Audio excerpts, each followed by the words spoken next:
We know that students who are curious are not bored. We know that they are engaged.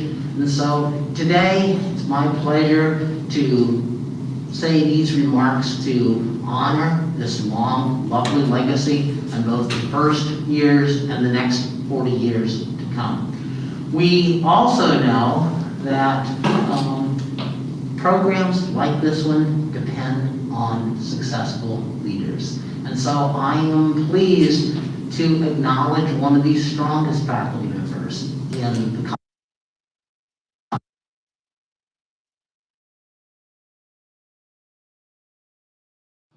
Hi, I'm Dan Bauer, and I'm glad to be the Dean of the College of Liberal Arts here at Slippery Rock University. You know, as we think about what makes a really great college graduate, I think certainly one of the most important factors must be the level of curiosity and the number of connections that the graduate can make. It's not just connections of ideas, but it's events, it's people, it's instances, it's disciplines.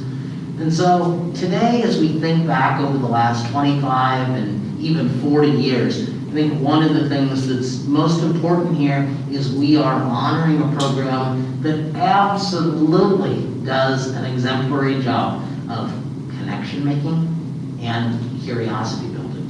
Those are the essential ingredients for success.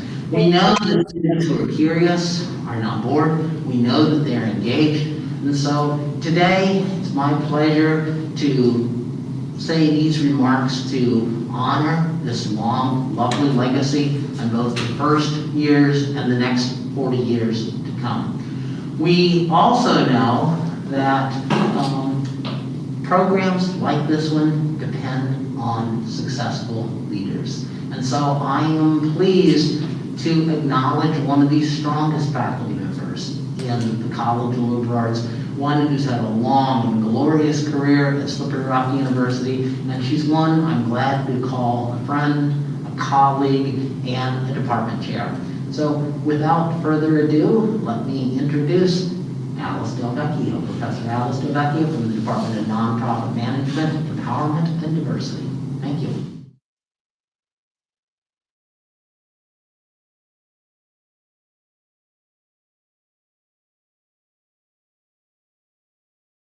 My name is Alice Del Vecchio, and I want to welcome you to the premiere of the Celebration of Service. I teach in the Department of Nonprofit Management, Empowerment, and Diversity Studies at Slippery Rock University. This is my 33rd year.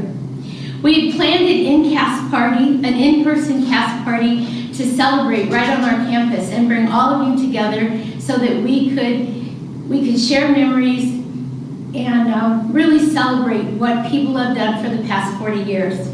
And though COVID kept us apart from being here in person, it can never stop a really good party. So welcome. Tonight we want to share with you how the ethic of service at Slippery Rock University developed over the past 40 years and share with you where we hope it goes in the future. This 40 years of celebration of service celebrates 25 years of the nonprofit management program at Slippery Rock University. And we are still the only university in Pennsylvania with an undergraduate degree in nonprofit management. And also the backstory of all of that really started in Auburn, Illinois in 1979. It's my honor to have worked with thousands of high school and SRU college students through Kids That Care. The Connector Corps AmeriCorps members, Care Break participants, the iCare House members, and it's hard for me to talk because this is so important. What you have all done.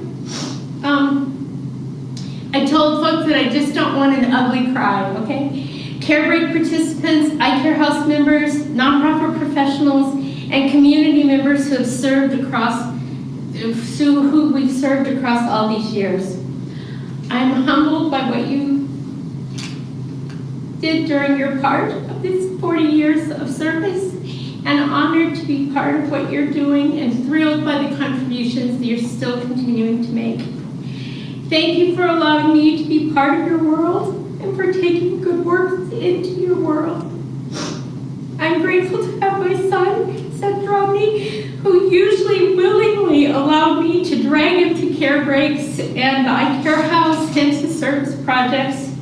I'm thankful and fortunate to have Russ Del Vecchio as my life partner who really gets it And I'm thankful for administrators like Mert Esford, who is my principal in Auburn, and Bob Abersold and Dan Bauer at Slippery Rock, who have given me the space to grow and do my best to make the world a better place, even when I'm kind of a hot mess. Most of all, I'm grateful for you for being part of this cast and for creating your own sequels. As the dean said, we're trying to fund the sequel for this celebration of service and raise $25,000 for scholarships and opportunities for the next generation. I hope you'll consider supporting that next generation of SRU students who are choosing to follow in your footsteps as majors in the nonprofit management at Slippery Rock University. My gratitude to the current students and the Celebration of Service Steering Committee, who have worked tirelessly for months to make the premiere possible. So finally, sit back, relax, and enjoy the show.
The difference that I would like to make is I would like for there to be young people who are going into the world to use their lives to make a difference. And so that's why I'm a teacher, and that's why I do what I do.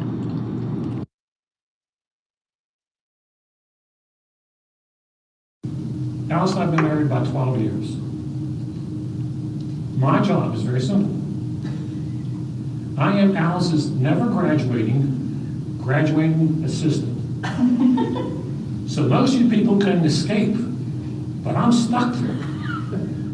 And if you know Alice, she has more ideas she can throw at you, right, Lori? Than you can imagine. The dean shaking his head also.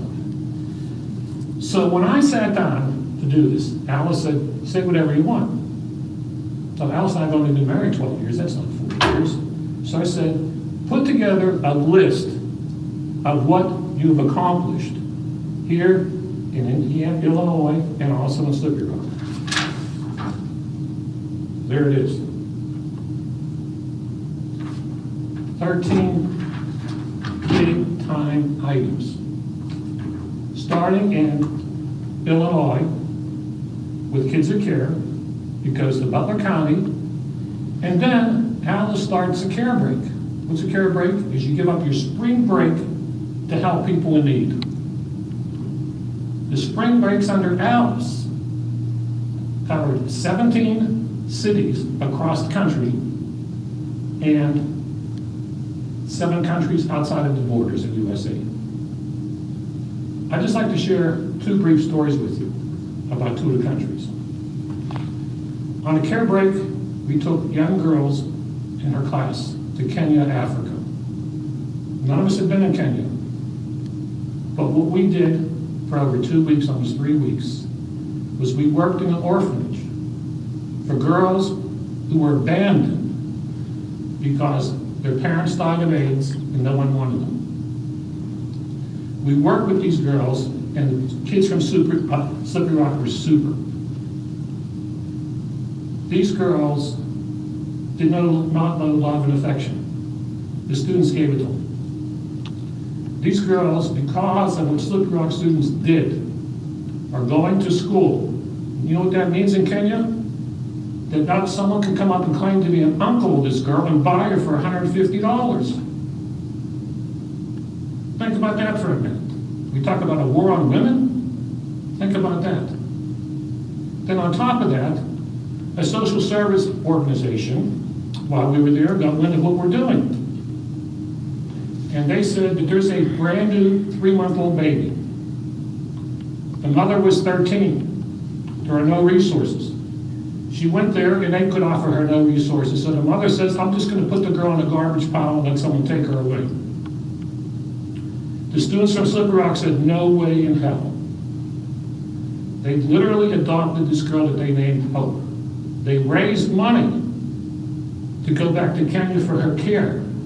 And that girl's now adopted with a loving family. Think about that for a minute.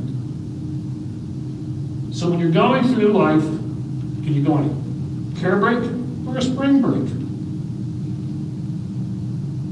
That's what I'm throwing out to you. Also, we went to St. Lucia, which is a beautiful island in the Caribbean. Has fantastic resorts. That's on the north end of the island. The south end of the island is poor. Students from Slippery Rock have been there at least 4 or 5 times working with people. You might take shoes for granted. Most of the kids there and adults didn't have shoes. So what did the girls on their own decide to do when they came back here? They raised 4,000 pairs of shoes to ship to this island. 4,000 pairs. Think about that for a minute. Alice came up with the nonprofit management. She came up with connector cares, empty bowls, I care. So when I was going through all this in my mind, I said, what kind of people would do this? In a world where we don't value life, where we don't value people that are different than us, when we don't value people in need, what makes these people different? And it hit me.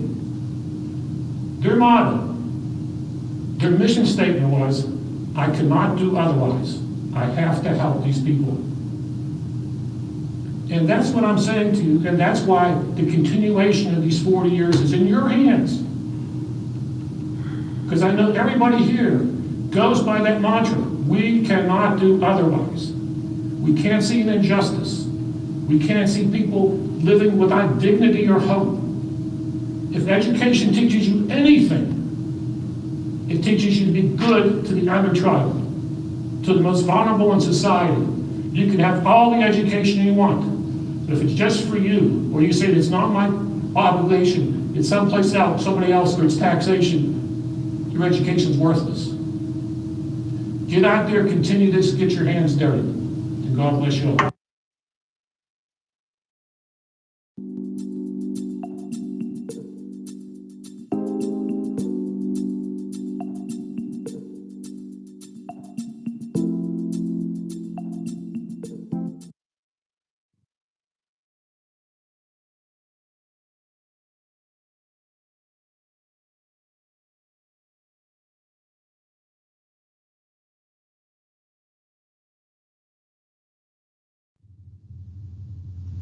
The Warm Fuzzy Story, told by Alice Del Vecchio.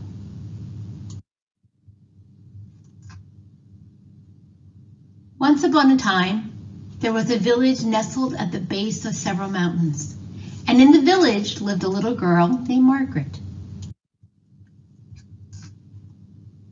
Margaret had a happy life, filled with a family who loved her and lots of friends. In Margaret's village, people were thoughtful and kind. And when they saw each other, they always shared warm fuzzies, small pieces of yarn with hug and words and other expressions that left you feel like someone cared, sort of warm and fuzzy inside. It seemed that though people were always giving them away, that no one ever ran out of warm fuzzies. Warm fuzzies were what Margaret liked best about her village. On the side of a mountain overlooking the village, there was a very unhappy old witch named Helga. Every day she watched the villagers exchange their warm fuzzies, and every day she became more and more angry. She knew she had to do something, but try as she made, she didn't have a spell powerful enough to stop the sharing of warm fuzzies. And then she thought about Margaret. One day, Helga went down the mountain into the village to look for Margaret. Most people were afraid of her, and many hid when they saw her walking through town. One by one, she warned the villagers that they would run out of warm fuzzies if they didn't find a way to save them for only special occasions. Keep your warm fuzzies in this jar and only pass them out on birthdays and at weddings. You'll need to have artificial warm fuzzies so that people don't turn against you. She was very convincing, and people took the jar. When people gave others the fake warm fuzzies, those they gave them to didn't feel warm and fuzzy. Instead, they felt alone and cold and, well, prickly. It wasn't long before the warm fuzzies got all mixed up with the cold pricklies, and though they looked the same, the feeling was very different. Over time, people began to give cold pricklies when they really meant to be giving warm fuzzies, and even special occasions didn't feel so special any longer.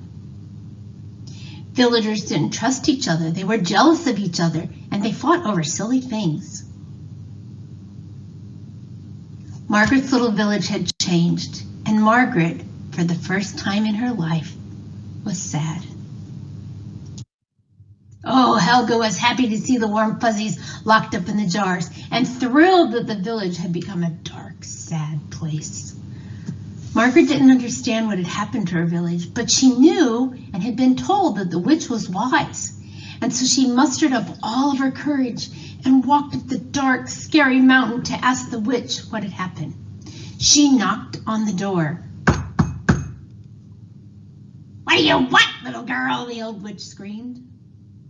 I want to know," Margaret said in a very frightened voice. "What happened to the warm fuzzies?" "I tried to warn everyone that if they kept giving warm fuzzies away, that they'd run out one day. No one listened, and now see what's happened?" Though saddened by Helga's response, Margaret had been told the answer, and in her sweet little girl voice, Margaret asked the witch to bend down, because I have something to give you. Margaret pulled a nicely wrapped box out of her pocket. In it was her last warm fuzzy, the one she'd been saving for a very special occasion. "Please take it," she said to Helga. "Though I don't like what you said, I know you're wise, and I am thankful that you explained things to me." Well, the old witch began to cry, and her heart began to melt. For you see, no one had ever given her a warm fuzzy. Her whole life had been filled with cold pricklies. She realized what she had been missing all these years and what she had done to the villagers. "I'm sorry," she said to Margaret. "You see, I have never gotten a warm fuzzy from anyone, and I was just jealous because everyone in the world was happy but me. Let's run down the mountain and tell the villagers that warm fuzzies will never run out, because truly what we give comes right back to us if we open our hearts to that possibility." As they approached the village, Helga began to smile, and villagers smiled back.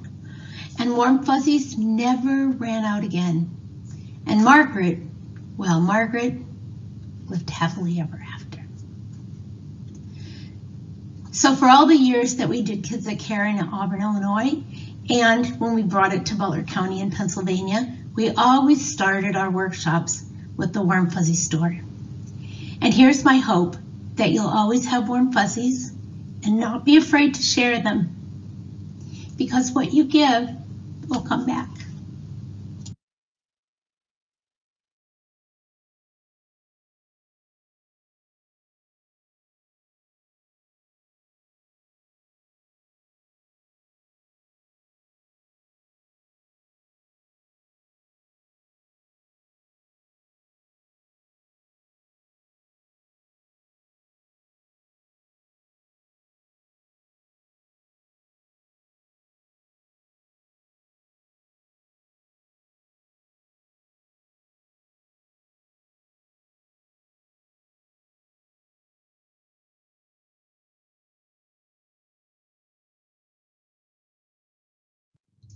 In 1979, 13 Auburn High School students in my sociology class were concerned about the future of children in their community.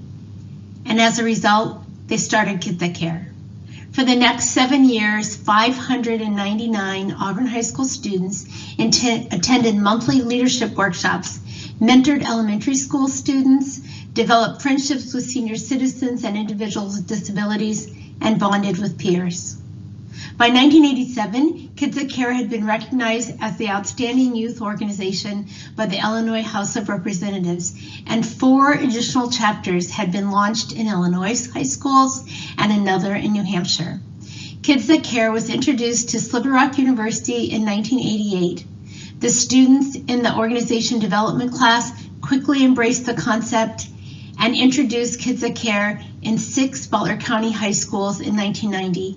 We received $25,000 grant from PennServe to launch those chapters, and today 2 of those chapters, Karn City and Slippery Rock High School, are still active.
I'm Lori Beauchamp, a KTC Little in 1979 and a program member until 1987 when I left Auburn High School, and a current SRU Philanthropy and Nonprofit Management Program Advisory Council member. Thank you all so much for your continued support throughout the history of this program.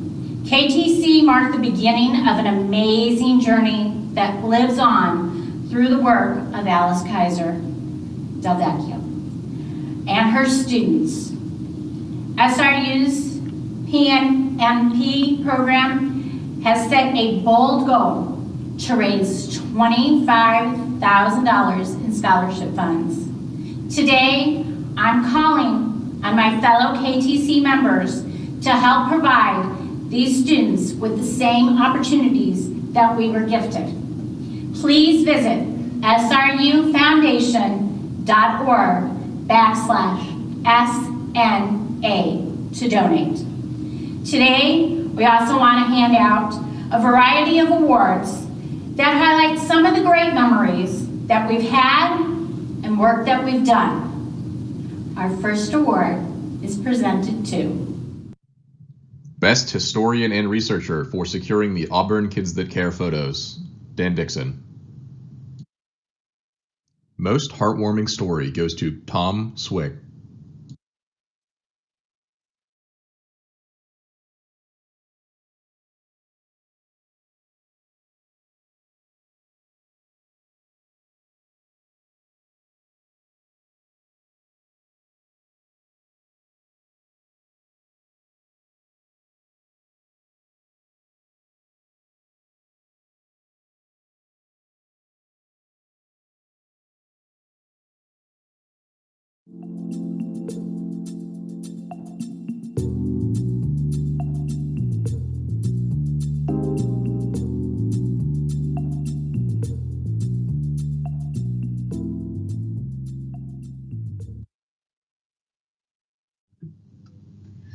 I'm originally from the St. Louis metropolitan area, and when in summer 1993 the Mississippi River flooded its banks and ravaged river cities all across Middle America, I knew what that meant because that was my home. By August, when the floodwaters had subsided, the devastation was obvious.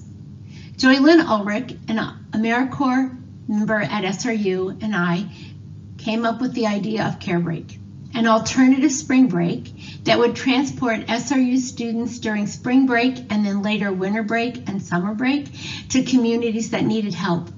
The real transformation, however, occurred in the lives of the students and faculty who served. The first Care Break was in Valmeyer, Illinois in March 1994. All Slippery Rock University students slept in my old Girl Scout camp. My mom's VFW at local churches fed us, and we met people that changed our lives. 30 SRU students piled into two 15-passenger vans and drove 365 miles to Valmeyer, Illinois, where we removed debris from flood-ridden houses, reopened a school library, and walked 40 acres of Bruce's farm to clear debris so he could ready his fields for planting. We met people who changed our lives, and we together changed each other's lives. For the next 16 years, Care Break grew at Slippery Rock. Our students trained students at 6 other universities, 5 in Pennsylvania and 1 at San Francisco State University, about how to organize care breaks. In 1997, SRU began offering mini care breaks, 48-hour weekend projects from 5 on Friday to 5 on Saturday, where we went into a community and worked with folks in that community to bring about change they wanted to see. A favorite location was the Braddock Library.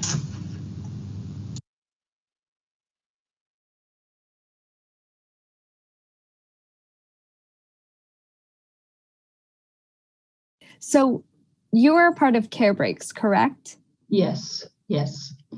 In 2014, I was an exchange student at the SRU, and I actually joined the Connected Corps. So Care Break was one of the things that I did within the program. And I was also enrolled in the nonprofit leadership academic program. So within it, there was a lot of things, including Care Break, that I did throughout that whole year. Yeah, so Care Break definitely was one thing that I did when I was in SRU. Yeah.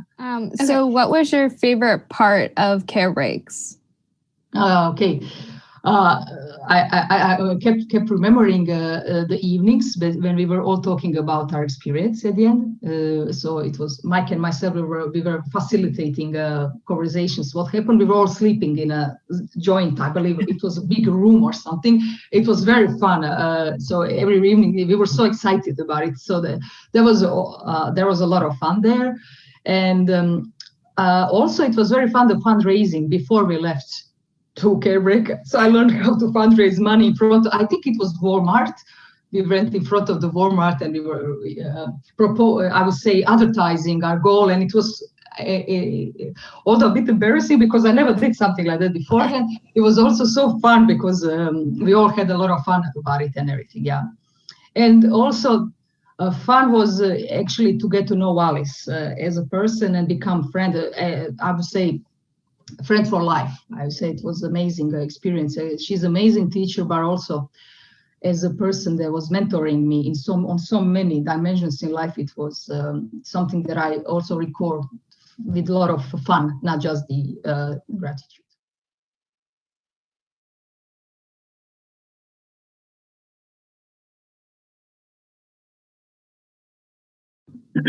I volunteered I was part of the Connector Corps program back when, let's see, wow, 98, 99, 99, 2000. And then, subsequently went on some care breaks in and around those years. And then I was in AmeriCorps Vista stationed at Slippery Rock in the Service Learning Institute, and I coordinated the Care Break program for a couple of years during that time. So like 2000 and 2001, I believe, maybe even into 2002. But in any event, yeah, I think I was writing them down. This is a nice exercise to remember and to reflect on these trips, which happened so, in my case, so long ago. But I think I went to New Mexico twice, Atlanta once, North Carolina once, and I was fortunate enough to do an international one to Nicaragua once. So the second care break that I did, I led, as I think I mentioned, that was to New Mexico. And my girlfriend at the time came on the trip as well. And, we all had mutual friends because we were in AmeriCorps, that she was in AmeriCorps too. Anyway, on a cultural day, we went to in Chinle, Arizona. It wasn't Chaco Canyon. It was can't remember the exact. Maybe it was Chaco, but it was in front of the White House ruins in Chinle, Arizona. I proposed to her at the bottom of the canyon, in front of the White House ruins, in front of everybody in the care break, and also in front of these 2 or 3 Navajo women who were selling their wares at the bottom. And I was kind of like, I remember looking at a mutual friend who ended up being in our wedding, Esgy. Somebody might be interviewing her, but she was looking at me and she could tell I was affected in some way. She's like, "What's your problem?" I said, "I'm about to propose to Jen." And she just like got, "Oh my God." I'm like, shut up. So, and everybody was kind of tipped off, but everybody calmed down. And then I did it, and then everybody was like, it was amazing. It was amazing. Everybody's pictures and congratulations and tears. And I remember looking at the 2 Navajo women because it's going to sound weird, but I was just like, depending on their reaction, that's the rest of my life. If they're mad about this, that's not going to be good. But they were very happy. They were clapping and they were smiling. So I was like, okay, I did a good thing here. I did a good thing.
Hi, my name is Joey Lynn Ulrich, and I had the honor and privilege of organizing the very first Care Break out of Slippery Rock University's nonprofit management program. Care Breaks offers students opportunities to solve complex problems in diverse communities all over the country and all over the world. The very first program that we offered took a van full of students to Valmeyer, Illinois, to help families who were still feeling the devastation in 1994 from the flooding of the Mississippi in 1993. That experience was so powerful for me, it led me to a career in nonprofit sector and now working in community development in the Mon Valley. There I work side by side community leaders who are continuing to work through and out of the devastation of when the steel mills closed. This important experience that I had organizing that first Care Break is an experience that you can offer a student as well by doing something as simple as making a donation to srufoundation.org/SNA. Offer a student an opportunity like I had and others have had like me that impacted me in such a way that it became my life career and the work that I wanted to do for the rest of my life. Thank you, and please consider making a donation. Highest number of Care Breaks with 8 Care Breaks and Too Many Minis goes to Bobby Joe Wendell Witham. And Best Service Project goes to Curtis Taylor.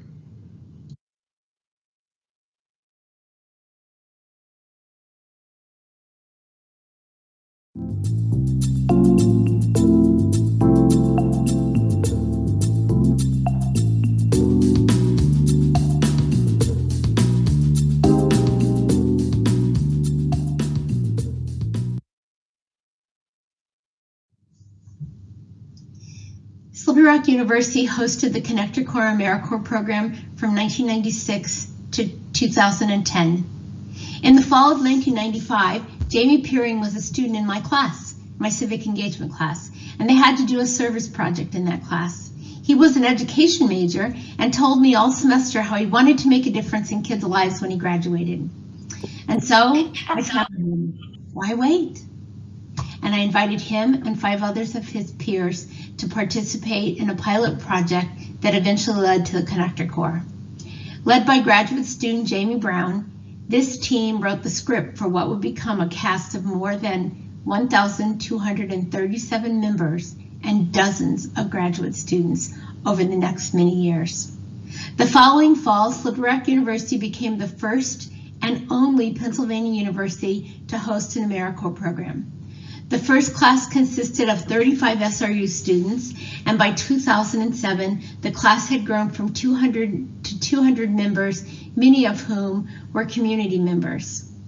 Steve Chopek and Lisa Russo-Gill, both Connector Corps members alums themselves, served as assistant directors of the Corps. Vista volunteers also joined our team. Janie McFarland was our first secretary, followed by Becky Kress, who supported the program for almost a decade.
did you first get involved with the program? Well, that's actually a funny story because I had Alice for a government class, a 100 level class. I was a social studies major and history major, secondary social studies major in college. And I took her government class, and I remember I volunteered and I did some volunteer work, but I remember as part of her curriculum, we had to do 15 hours of community service. It was in the syllabus, and I remember seeing that the first day, and I was like, I can't believe this lady's seriously making us do service. Like, who does she think she is?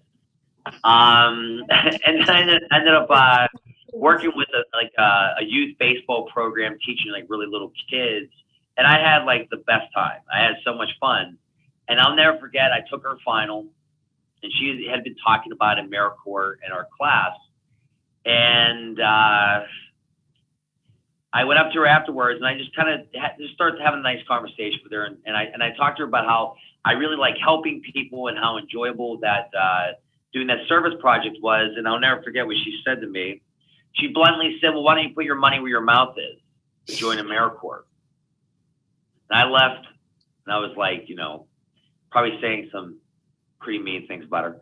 So as I walked away, I was like, how dare she? I can't believe she said that to me. And then the next day I was in her office signing the paperwork. Wow. The people that were in that program with myself were wonderful. They were caring. They were just like a breath of fresh air. It was a really unique experience to have all those different sort of dynamics of what we consider college life. And then to have that program as a place where we would go, and honestly, we felt like we were all making such a difference. As the program as a whole, I have so much respect for. In terms of my own personal life, I think carrying those lessons that I learned at a young age and finding ways to find more empathy and sympathy for things that you're seeing happening around the world. Remembering those experiences of a kid who really had a tough time learning, or a person whose house just burnt down, and remembering, how those people felt, I think has stayed with me. And I would like to think that although I'm getting paid now and I'm a teacher, I would like to think that my life has still sort of been dedicated to some type of service.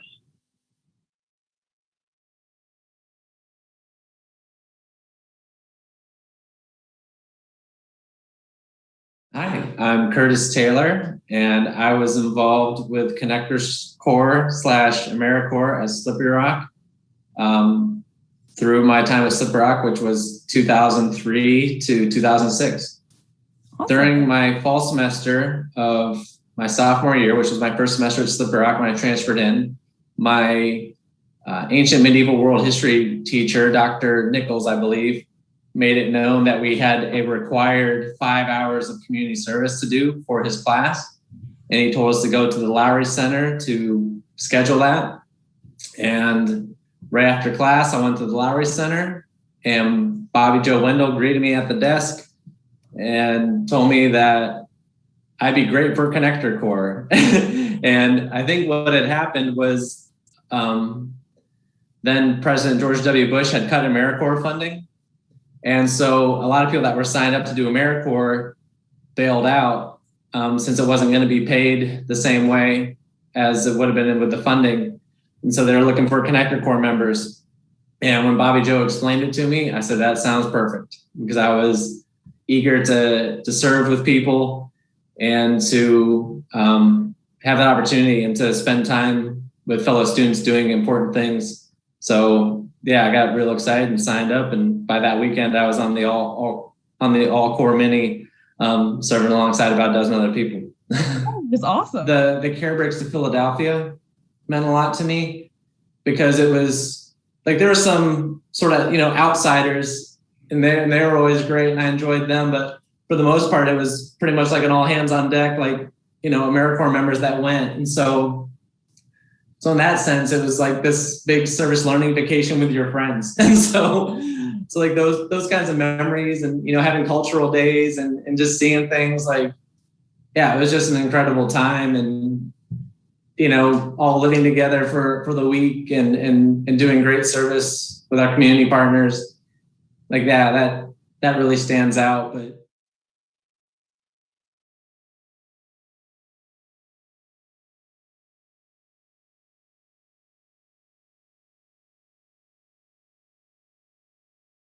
so I think in the moment I liked the community service and helping people out, but like looking back, like I've met some of my friends that have been friends with me now for like 20 plus years. And so like it's hard to explain to like other people who've never done this, is that like doing something so helpful to other people helped build really good friendships and bonds. I think one of my favorite was like getting to know the I Care House kids, because I helped run the I Care House for 2 summers. And like now those kids have kids, and like they are grown up, and to see them like all grown up. And we had a reunion probably 5-6 years ago, and they came and we got to see them as like adults, which was really cool, because they were all like 6 to 10 when we were working with them. I like the relationship with community partners that we made. I'm still friends with a lot of them, and just being able to help out different communities was really awesome.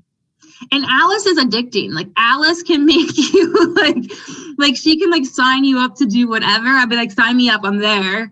And so Alice just has that way about her, which I've always appreciated and respected. And like a couple of us went to her wedding when she got married. Like it was just been like really cool to get to know Alice, both as like a very young, like naive college student that didn't know much about anything, to then being an adult. So it's just been really cool. And honestly, like it changed me. Like it changed being able to like just meet people from all walks of life and learning about like people's struggles, and really being able to make a change in some communities that didn't want change to happen there. Funniest story goes to Naima Davis, and most romantic moment goes to Eric and Jen Weisenberger.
In the the Connector Corps members' first year, 1997, they offered after-school programming for children in Newcastle's Lower East Side. Each day, an SRU van would stop on Crawford Avenue. It would get filled with children, and the college students and kids, sometimes multiple trips back and forth, would head to Croton Methodist Church. Early on, the AmeriCorps members realized that unless Slippery Rock University had a permanent location in Newcastle, that the impact would be minimal. In summer 1999, Amy Dixon, a Vista volunteer, and I were able to secure 16 city lots from Lawrence County commissioners, one who had been one of my students at one point, to develop a community center and a garden. The iCare House garden was dedicated with a ribbon cutting by the mayor and the commissioners and the president of the university and lots of neighbors in September 1999. Later that fall, the city of Newcastle provided the funds so that the SRU Foundation could purchase a 1912 Victorian beauty on the corner of Court and Pine Street, across the street from the garden. That became the iCare House. Under the leadership of Tiffany Klein, who was also Vista with us, and with the financial support and blessing of Mr. Shep, who somehow bought the property so that we could have a parking lot, so that we could open the doors, the house was finally opened in January 2000. For a decade, the iCare House was a community center where children were supported, senior citizens were valued, the deaf community was welcome, and a space for community to happen.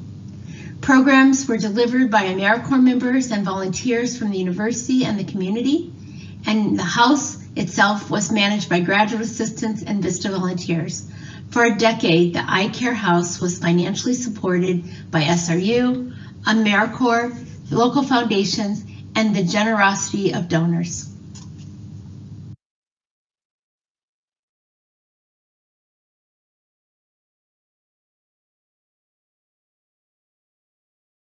I mean, I think the most direct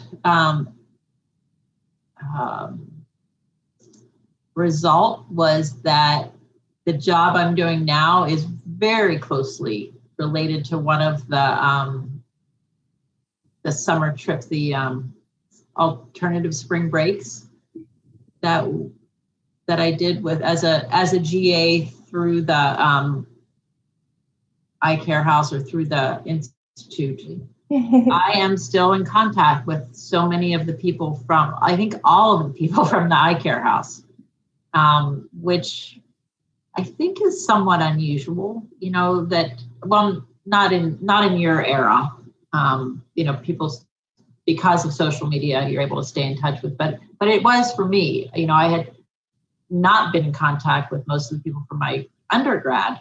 I have, you know, a close cohort that I was in touch, but I think my time at Slippery Rock, you know, the people that were in my graduate class and the iCare House, some of the people at Slippery Rock that I was in my graduate school, I'm literally working with now, like see all the time, working with, interact with all the time, work with. And then same to a certain extent, same with the people from the iCare House, like there really was, I don't know, it was a really special time.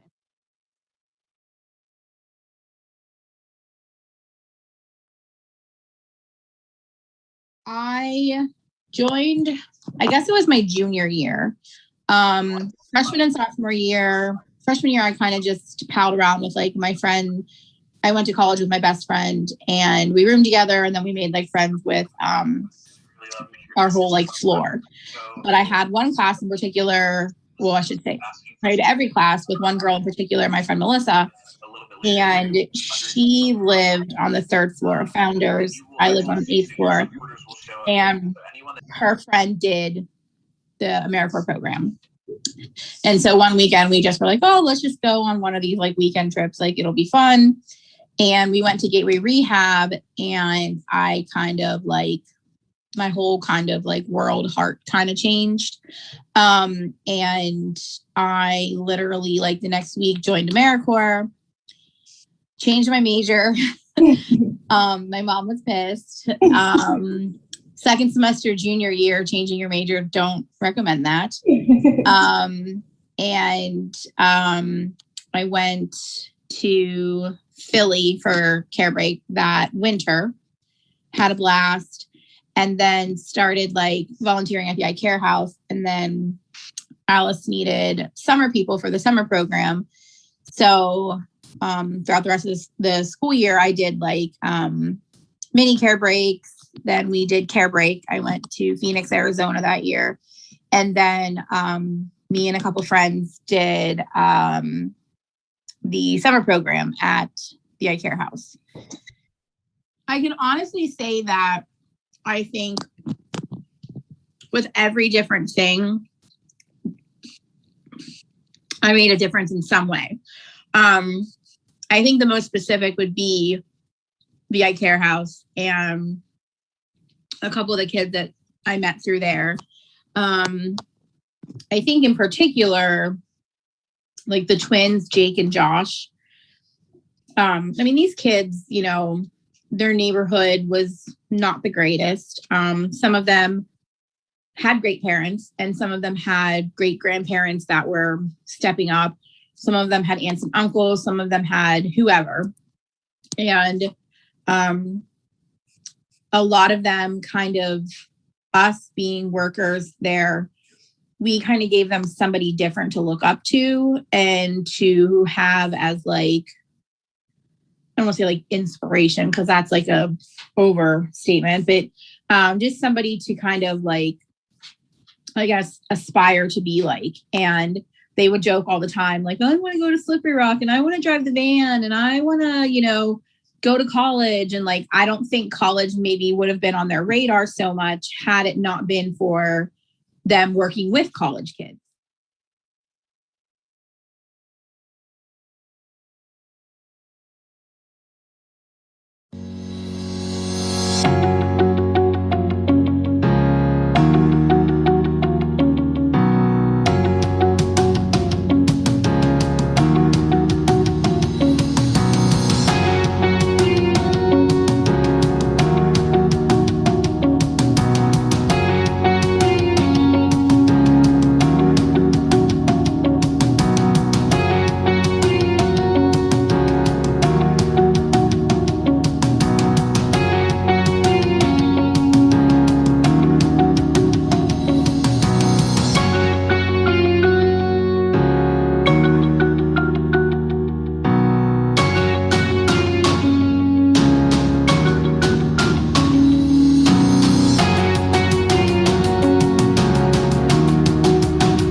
So I started working with Alice Kaiser Jobney when she was looking for an AmeriCorps Vista.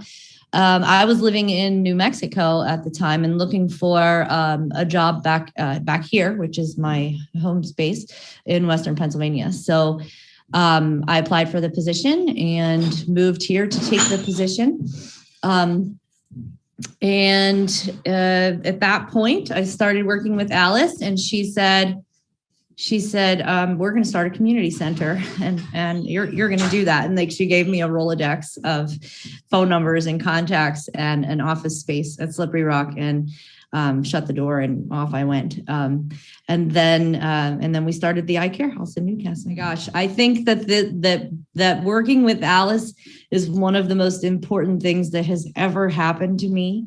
It has taught me so much.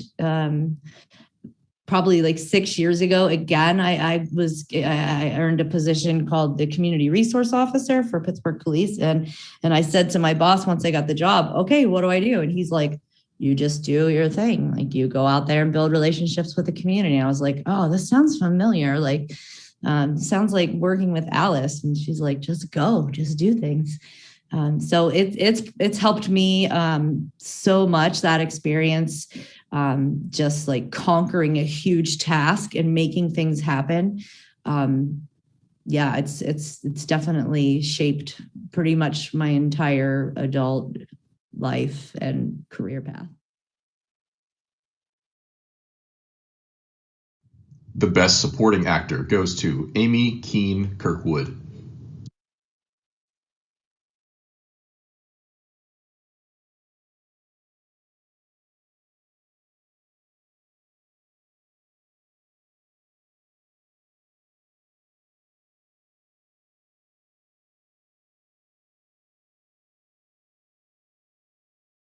The Most Eye Care House Field Trips goes to Tiffany Klein Costa.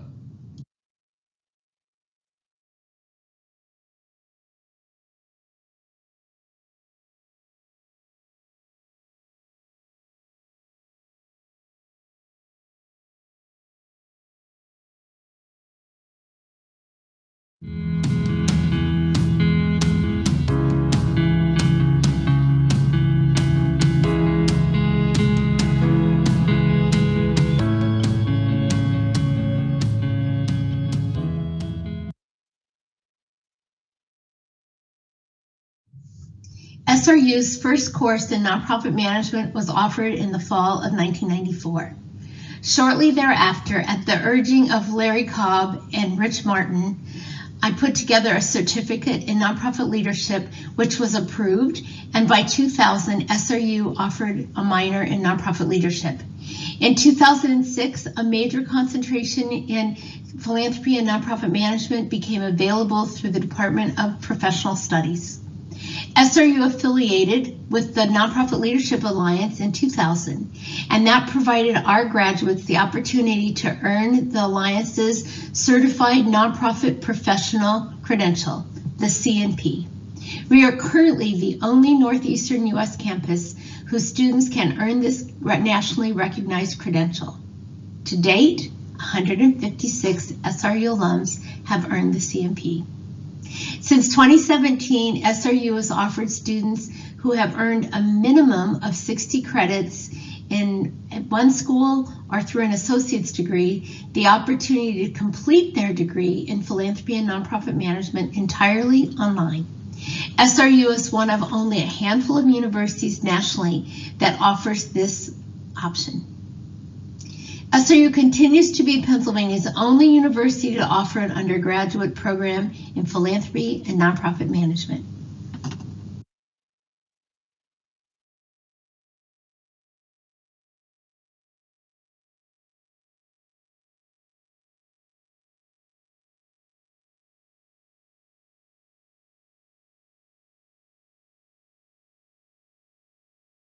But really took that AmeriCorps experience and said, I wonder if, rather than working in a cube all day and, patting somebody's pocket who's making widgets, could I do a career that actually, helped people and work to make my community and the world a better place? And really took that coursework and kind of crafted my own path. And I've always kind of loved money a little bit and, liked having it, but also the power of what it can do and transformative. So I just kind of took that and went right into a career in fundraising. Some people don't like to ask other people to join them in partnering, and that sometimes requires a financial commitment, but I never minded that. So I saw a lot of opportunity there and Yeah, I crafted a 15-year career as a frontline fundraiser, and then recently turned to the consulting and fundraising training role, and I teach at 2 colleges. And really just love to inspire that next generation of fundraisers that want to go out there and save the world just like I did. Yeah, my AmeriCorps and Slippery Rock experience completely shifted my career path. I came in, I think I was an international business and Spanish major, and I left with a communications degree and one of the first nonprofit management certificates that Slippery Rock issued. I believe you were the first, if you want to. I didn't know, I thought I was around there, but yeah, so. You're the first designated CNP from Slippery Rock as well. Yeah, so yeah, and earned the CNP and went to the American Humanics Conference, which is the predecessor organization for what is now managed by CNP in San Antonio. And neighbors. Great experience there. Yeah, that's the reason I've been to 5 conferences in San Antonio in my career, but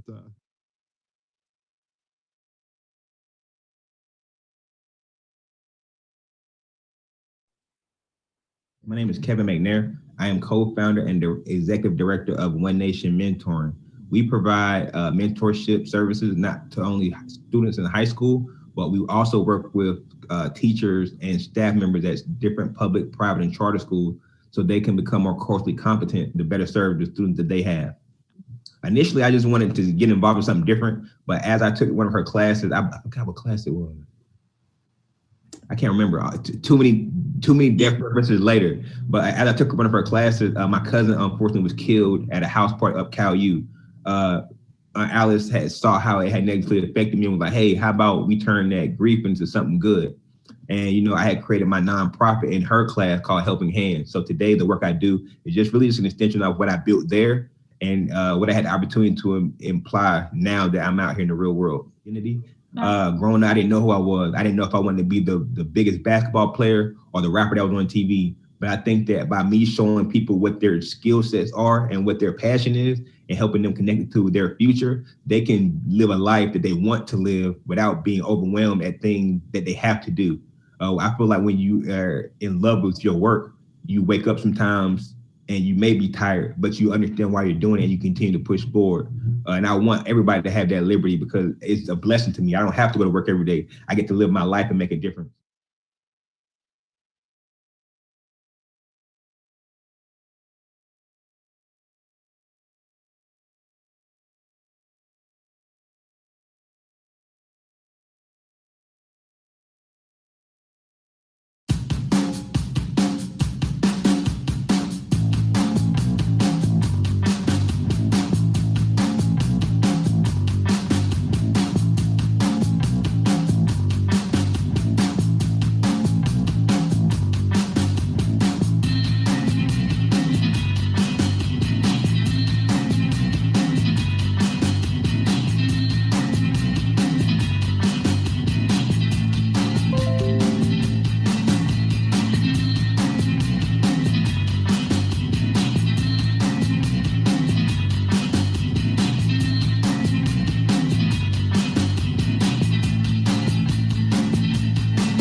Two of our alumni, Kevin McNair and Maria Montaro, have been identified as Pittsburgh Business Times 30 Under 30.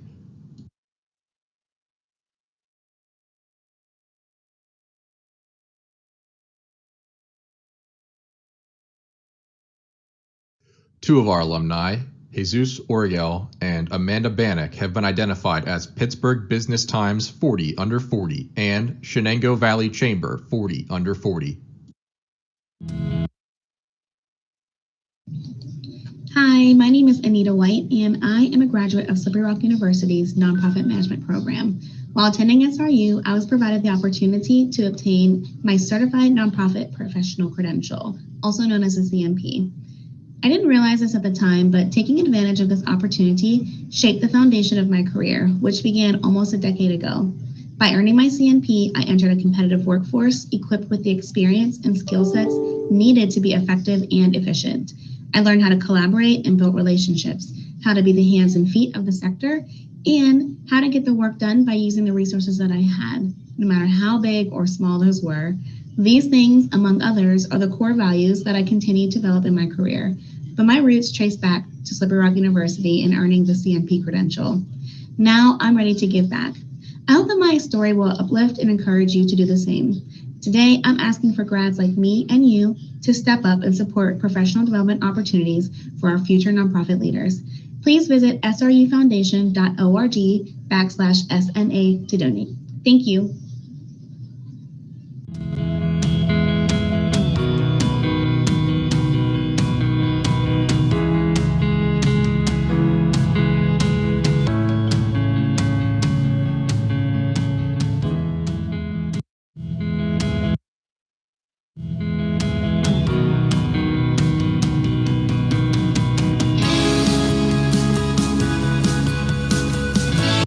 Most SNA projects led, Amanda Ouimet.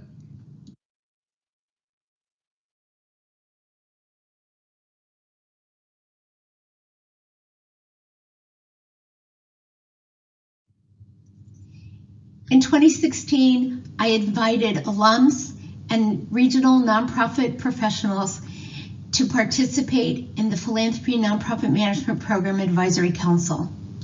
It's a council of 15 to 20 members who advocate both on and off campus for our nonprofit management program. They review and advise us on curriculum to ensure that it meets the needs of the sector. They help us secure resources to support our program, and for the past several years have provided a scholarship for an entry-level freshman majoring in nonprofit management. They foster opportunities for our students and our alumni, including internships and jobs. They support the Institute for Nonprofit Leadership. They engage our alumni in our program. Alumni will come and do lectures in our classes, host our students for site visits, and much more. They connect the nonprofit management program with potential students, help us recruit, and they monitor credentials and our accreditation.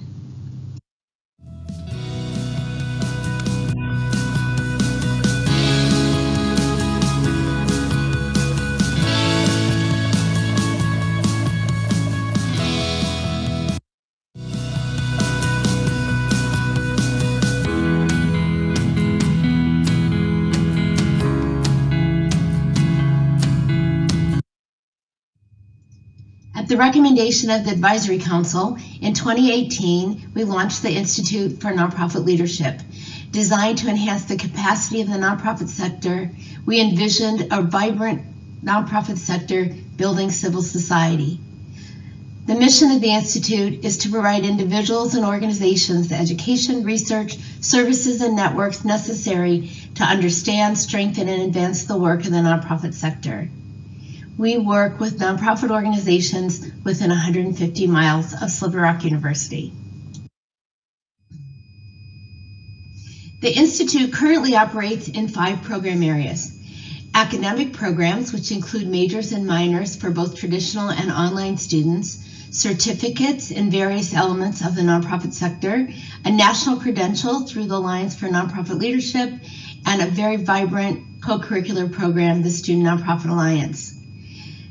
Program areas focusing primarily on nonprofit organizations include sector strengthening, sector research and evaluation, training and technical assistance, and resource and referral.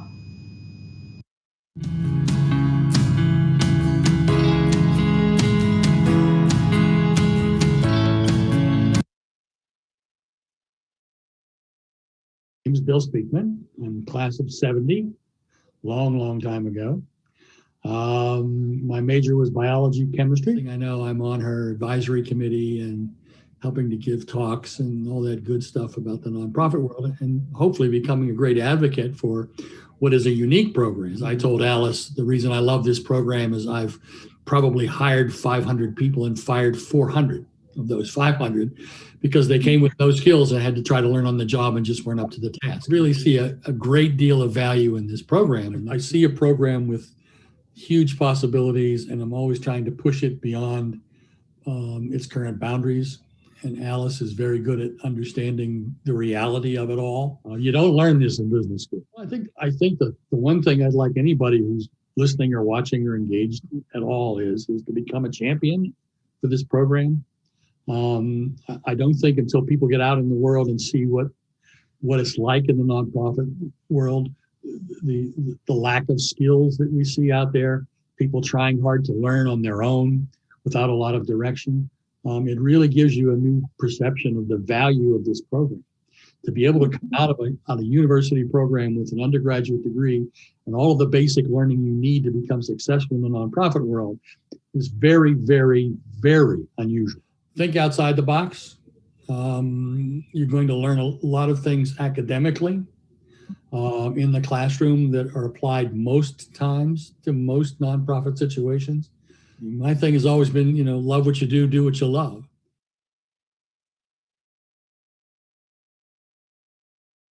Congratulations to all of our award winners. My name is Bethany Stravato, and I am a current student in the Philanthropy and Nonprofit Management program. I am also the student coordinator for this event. This program has helped me grow so much, and I am so grateful to have the opportunity to be a part of it. I hope to open up my own nonprofit dance studio someday, and this program is giving me the tools I need to be successful. Thank you all so much for donating, and if you haven't donated yet, it's not too late.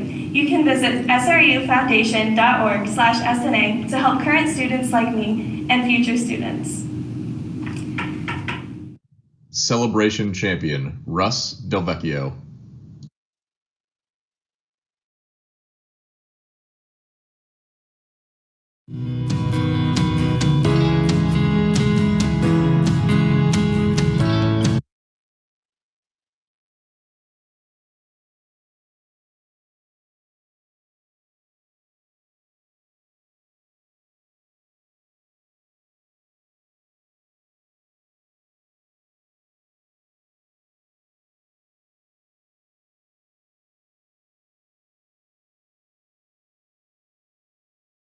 Work with Alice pretty regularly. I meet with her pretty regularly. And when I interviewed here, I have always done a lot of community engagement work like she does, right? And so when I interviewed here, not even knowing if I would get the job, I wanted to talk to Alice because I saw when I was doing research on Slippery Rock, the great work that she had done and the fact that she had a degree in nonprofit management. And so between interview sessions, I said, I want to talk to Alice Delvecchio, and I had a fantastic conversation with her. And it just helped sell me on Slippery Rock. Yeah, it's really cutting edge. I mean, not many institutions have one. We had a Center for Community Engagement where I was, like we have here. And we had created a minor in community leadership for students, right? And the next step would be to create a bachelor's degree. And so when I saw that Alice had one and that it had such a great history and that kind of thing, I'm like, I have to talk to her. One of the best things that we can do as universities is get connected with our communities, right? And oftentimes there's this ivory tower image, and that towns and communities and universities are disconnected. And the community engagement work really brings people together. So, I've been involved with K through 16 partnerships between a university and local school systems. When I was in Texas, I worked with LULAC, the League of United Latin American Citizens. My university worked with them to create a Tejano Civil Rights Museum that was a partnership. And at Sam Houston, we created the minor in community leadership and had all kinds of programs and that kind of thing. And I think that community engagement work really is the best way for students to learn. You know, I think that's incalculable. I think Alice truly is one of the best ambassadors this university has. I think her connections and her passion for this kind of work has really put Slippery Rock on the map as a community engaged university, you know, and the work that she continues to do with our Butler Succeed Center, with the work that she's doing with training nonprofit professionals and that kind of thing. I mean, few faculty members have the impact on a community and on a university that she has had, and it's just remarkable. From my experience, she is very open to collaborations and working together, right? She's very, very forward thinking, and what can we do? And you know, she's one of these people that I admire who says, you know, well, how might we do that instead of, oh, we can't do that, right? I mean, she's looking for ways to make things happen and to make connections. And so really, I think I don't know that we've tapped all the possibilities because, but I know that she's open to possibilities. And you know, I think what the center has done, what she's done, what the department's done, has just been remarkable.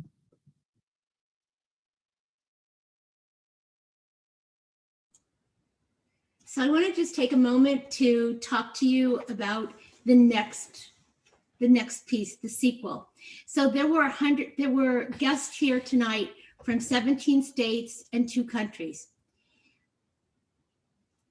These are the people who support Margaret Mead's idea that you should never doubt the power of a small group of community committed citizens to change the world. Indeed, this program's reach has been wide and the impact of participants has been deep. But there is still much to do if people are to have the quality of life they deserve. And you can understand why I recorded most of this, because I'm struggling a little bit, right?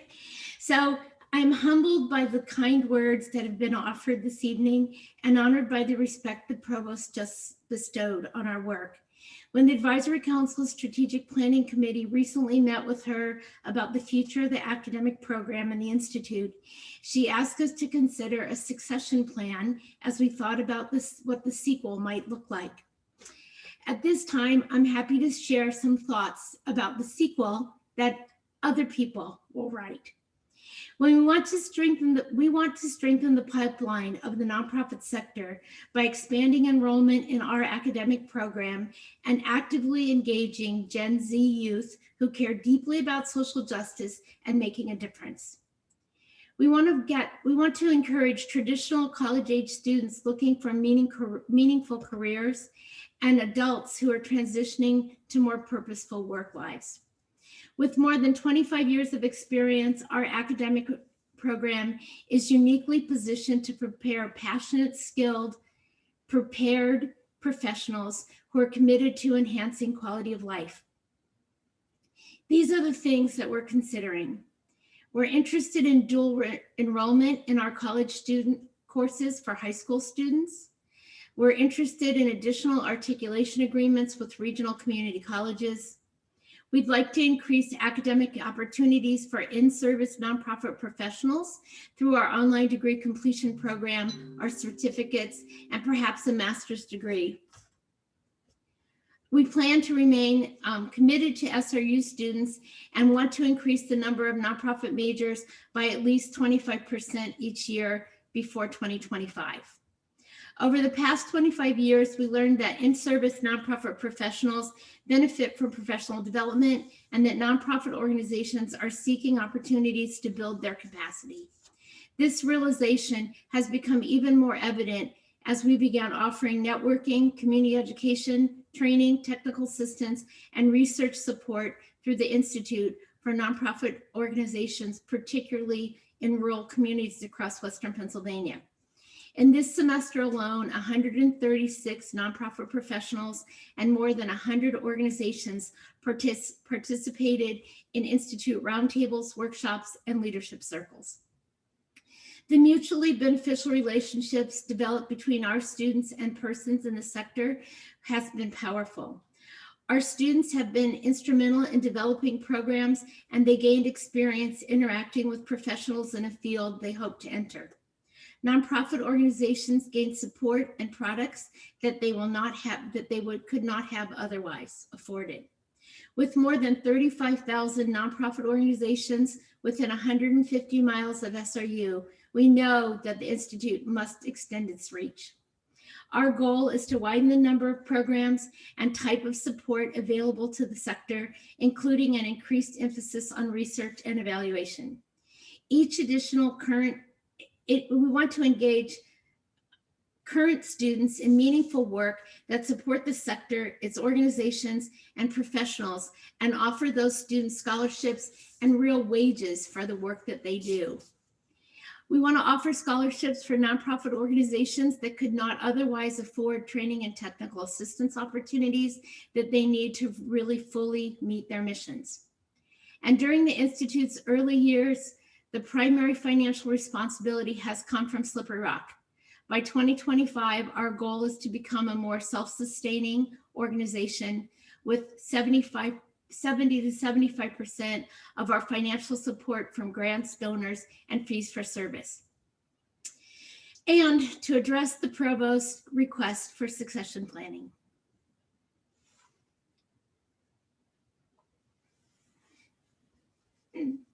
I'm completing my 46th year of teaching. I know I look like I'm 20, but 46 years. And my 33rd year at Slippery Rock. Though my heart will never leave the classroom or the sector, it's time for my feet to spend time walking with Russ and my family. At this point, I expect that the 21-22 academic year will be my last year for teaching academic programs at Slippery Rock.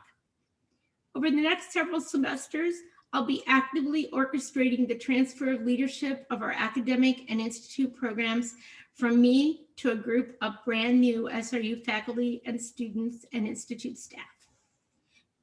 If desired and possible, cross fingers, I'm happy to assist in other capacities to further grow the institute and strengthen the pipeline from high school to the nonprofit sector. I look forward to my new role and the sequel that all of you will create. Maria?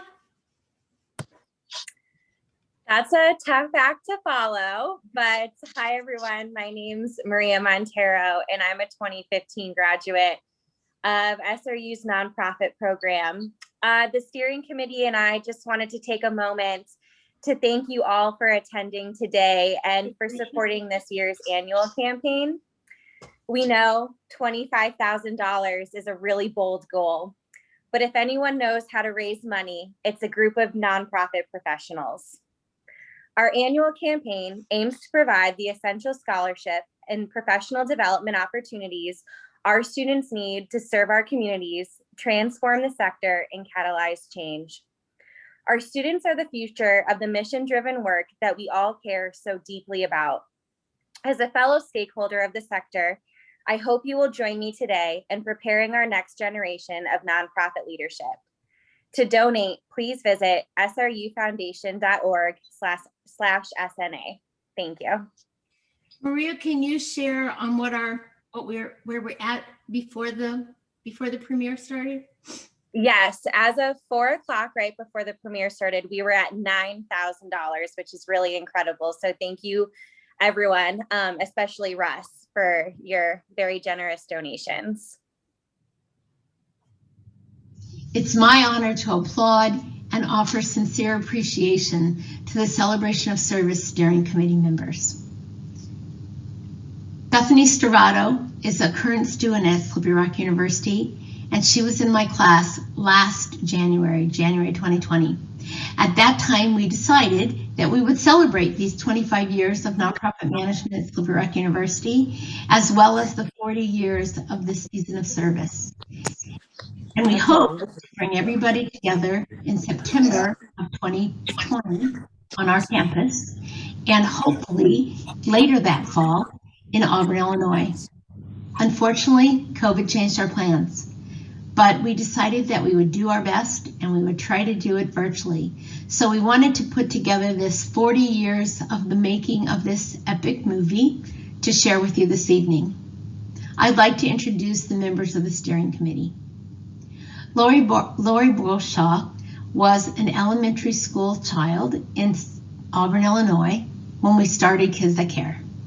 She was one of the first little kids in the Kids That Care program. I've known her longer than anybody else on this screen, and it's been just a real joy to have her as a partner in this project. Bridget Cleary is an online degree completion student currently in our nonprofit management program at Slippery Rock. She lives in Williamsport and has completely long distance managed the database, the sending of emails, the communication about registration and all that for a whole semester as an intern in our office. Dan Dixon was also a high school student in Auburn when I taught there. He loved history so much that now he does it for a living. And he's been very, very helpful in helping us reconnect with students that were in Kids That Care in 1979. Maria Montero is also a Slippery Rock University alum. She currently is the development officer for the Greater Pittsburgh Area Community Food Bank. She was one of our majors, and she has been instrumental in helping us manage the annual campaign that's associated with this event. Brooke Parker is also one of our nonprofit management alums. She works for the Boy Scouts in Chicago and has been working long distance to help keep us on track. And finally, Bethany Stravado is a current nonprofit management major. Thank goodness she doesn't graduate for another year, so that means I have another opportunity to work with her for a whole year. This team has been amazing. Again, what you saw this evening would not have been possible if it hadn't been for this amazing team called the Steering Committee. Thank you from the bottom of my heart.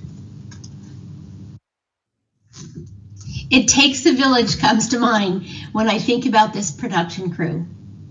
In January, we were not sure who was going to film this. We were not sure who was going to edit this. We just knew that we wanted to do a movie.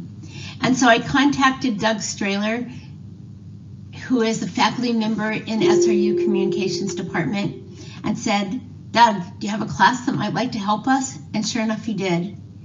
And so the filming, the artistic director, the marketing for this event came from the students at Slippery Rock University who are part of Doug's class.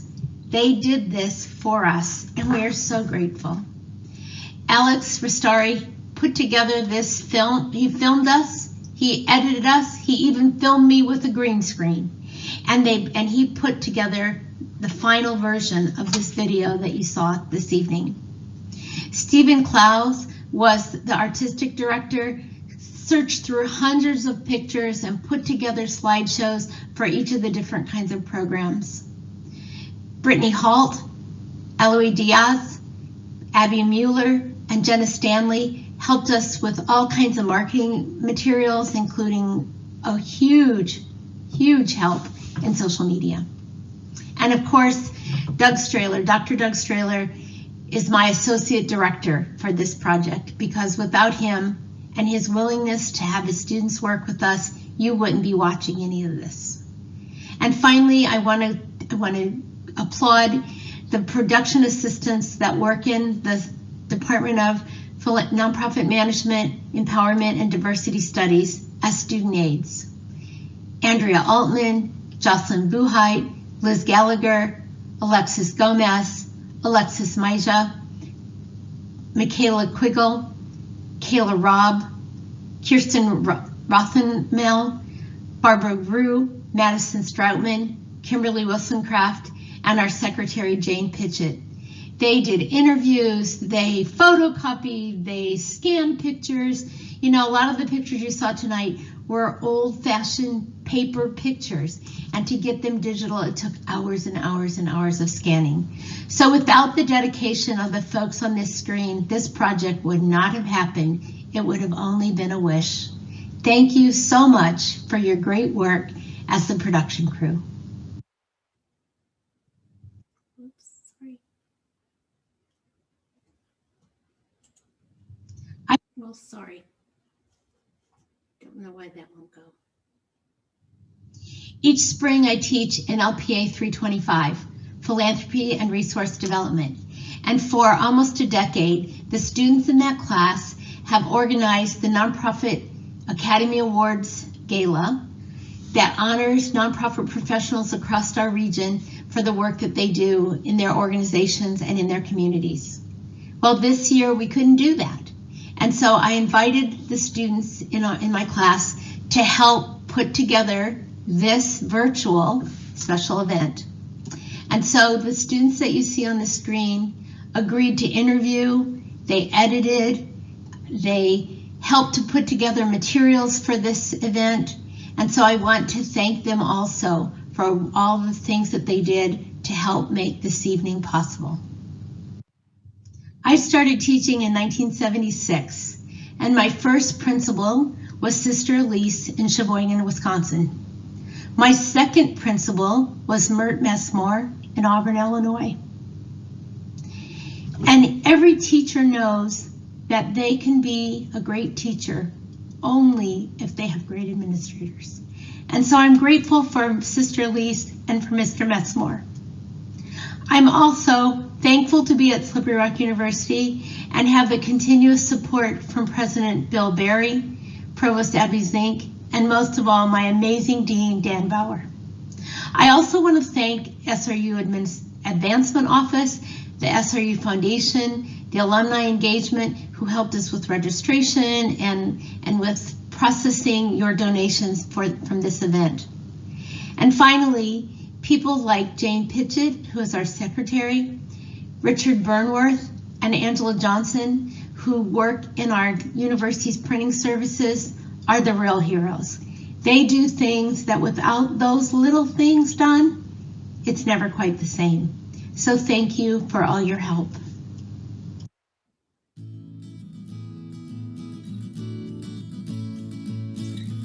So you're going to see a curtain call. Can you hear me? Okay, you're going to see a curtain call. I don't expect that you necessarily want to watch this the whole time. It lasts for 17 minutes, but every one of your freaking names are on it. And so while the curtain call is going, I'm just going to let it roll. And if you want to talk to each other, happy to let you do that. I think Josh wants to enter. Can you make sure you unmute people and they can unmute themselves? So here comes the curtain call. Quick story that I want to tell you that you should go to the Institute's website because there's a blog on there and you can write your memories, you can tell some stories. All of the videos that you saw and all of the photos that you saw are all on the website under Celebration of Service. So thanks again for being here and take a bow.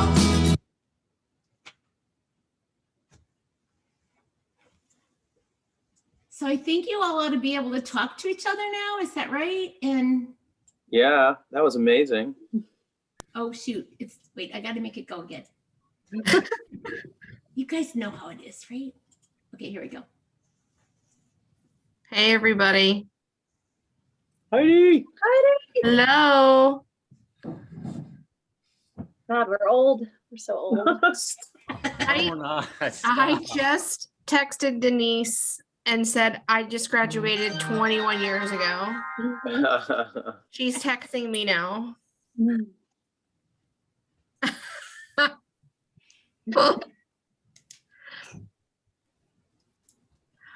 That was incredible. That was incredible. Thanks to everybody who put that together. That was amazing. Thanks. Did you have fun? Yeah. Yeah. That was awesome. Hey, Bobby Joe. Yes. Congrats on your new job. Thank you. That's so exciting. I'm very excited. So I will start in a month. Where you working, Bobby Joe? West Virginia University. Hell yeah. Yeah, I'll be their associate director of their counseling center. For you. Congrats. That's great. Thank you. So sad to be leaving Pitt, but they made me a good offer.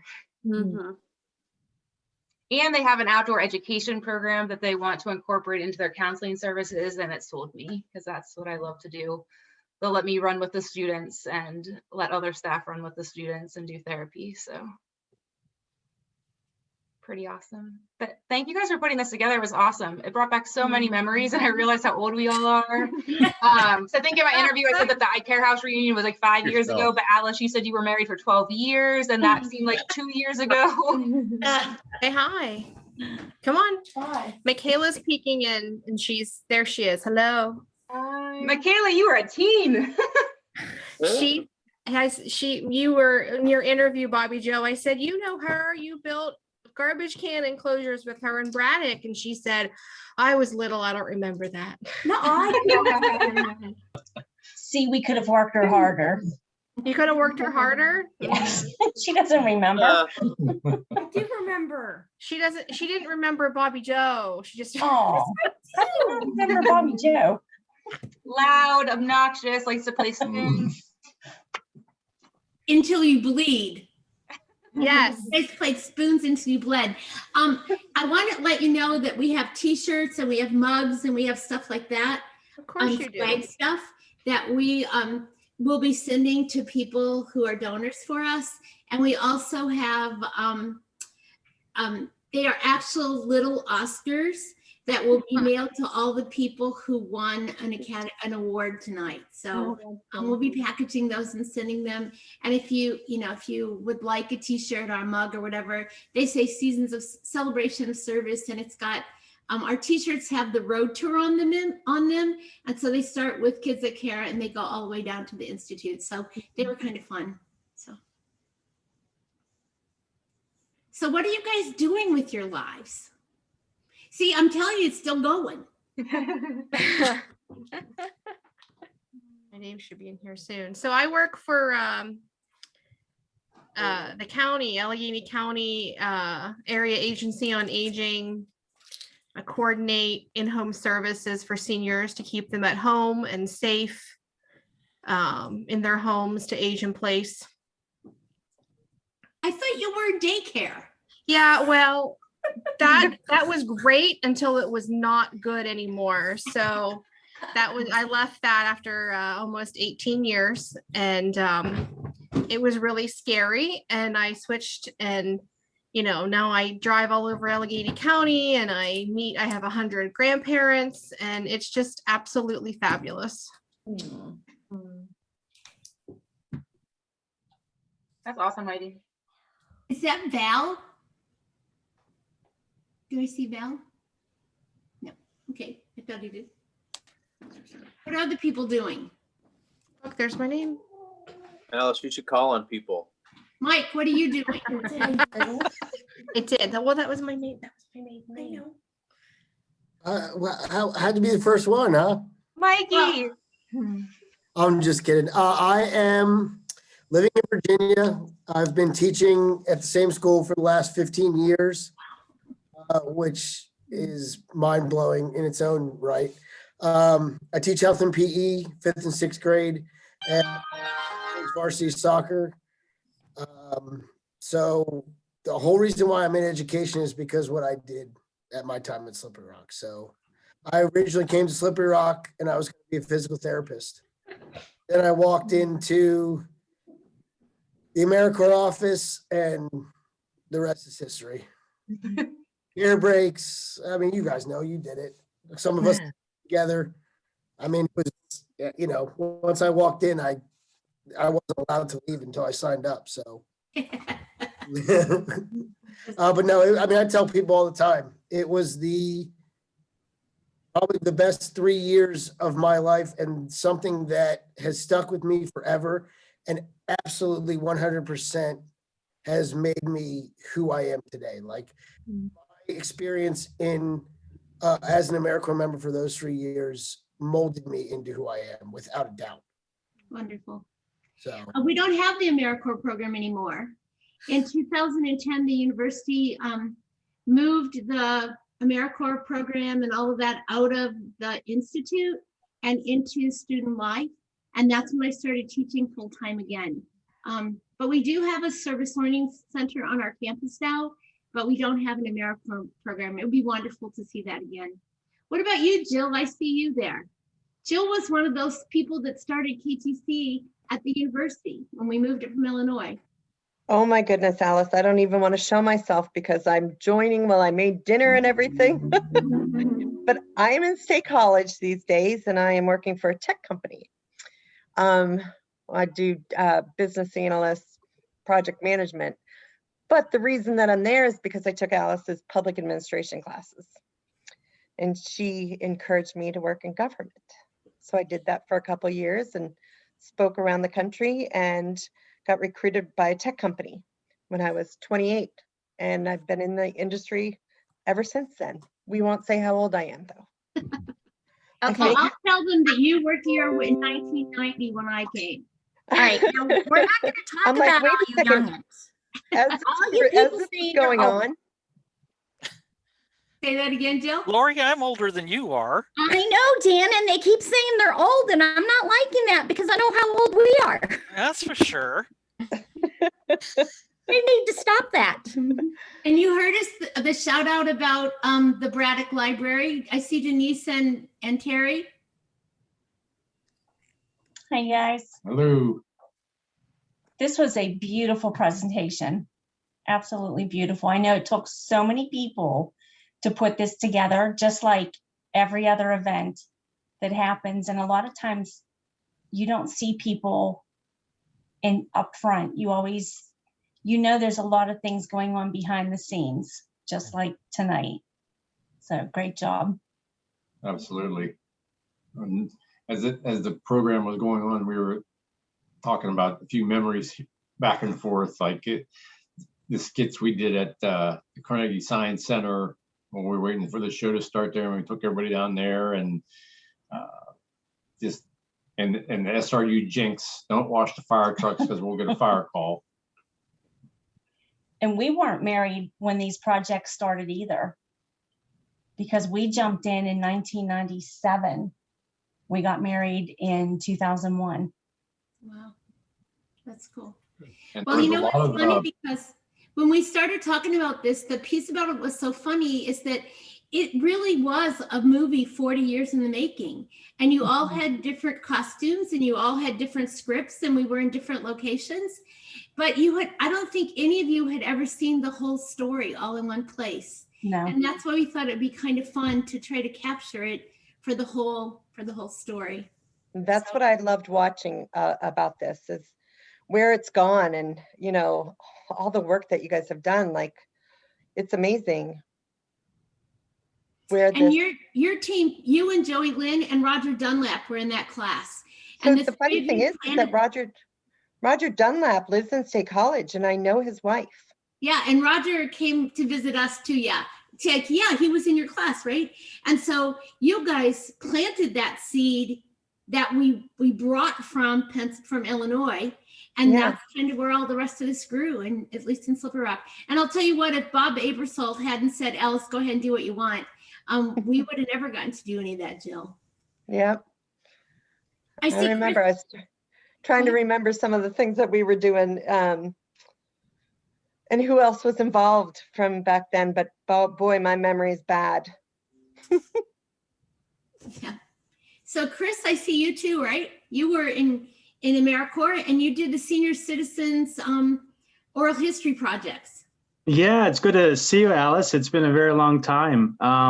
You know, I was watching this presentation and I was trying to remember when I first learned about the work that you're doing, and when I knew it was in August of 2005, but I don't know if it was a flyer or something I saw. I came to Slippery Rock as a transfer student, but yeah, no, it's funny you mentioned this. I recently found the book that we did in 2008, where we got the stories of World War II veterans.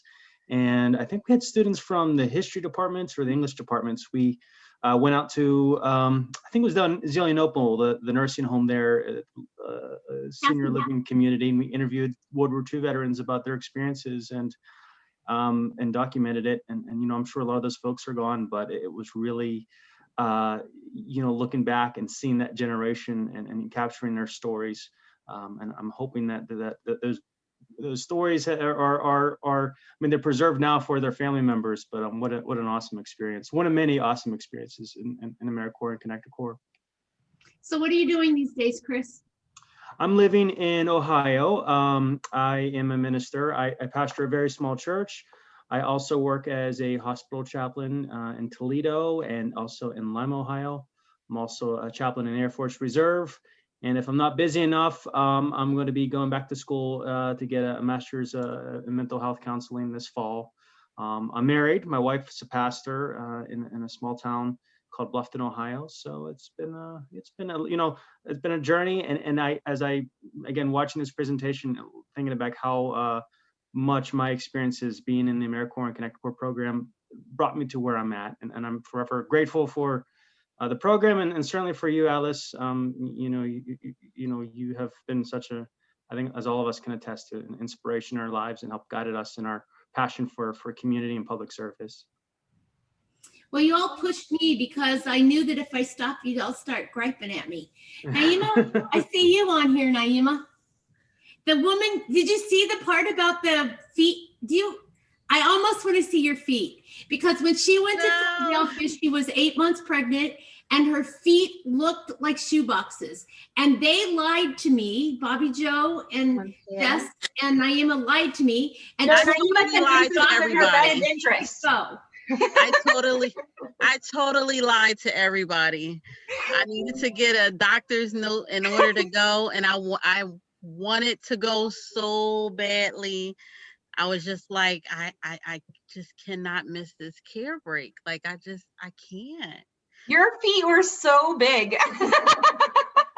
Almost as big as your belly.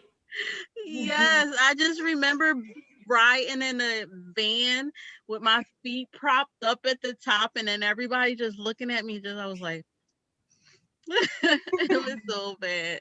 I swear to goodness, guys, you guys were my first loves. You guys took such good care of me. OMG, like the whole, I mean, I just don't know. Everybody just took such good care of me while I was there at SRU. And Alice, you just was like a mom, because, everybody knows that, it just wasn't there for me, but kind of. So Eli was our first AmeriCorps baby. And tell everybody what Eli's doing now. Eli he is pre-law. He went to the Marines, came back home with me crying. I'm just like, can you please come back home? He came back home, and he is at Millersville University. He was here earlier. He stopped in. He wanted to be here when it started, so he came in earlier. So he's pre-law at Millersville University, finishing up. I mean, he's an amazing kid, guys. I mean, high five to all of you guys that helped me through that. I mean, he's such a blessing. So yeah, he's doing great things. He really is. He had a great mom. Yay. And you're a social worker, right? Is that right? I am. So I am out here in Chester County. I have a private practice that I run, and then I work full-time as a medical social worker as well, for Penn Medicine out here in Chester County and in Philadelphia. So yeah, yep. I'm out here doing the same things, just helping people, and it was all birthed there at Slippery Rock. So yeah. The second birth, right? And I see Steve Chopek. Steve, are you in Hawaii?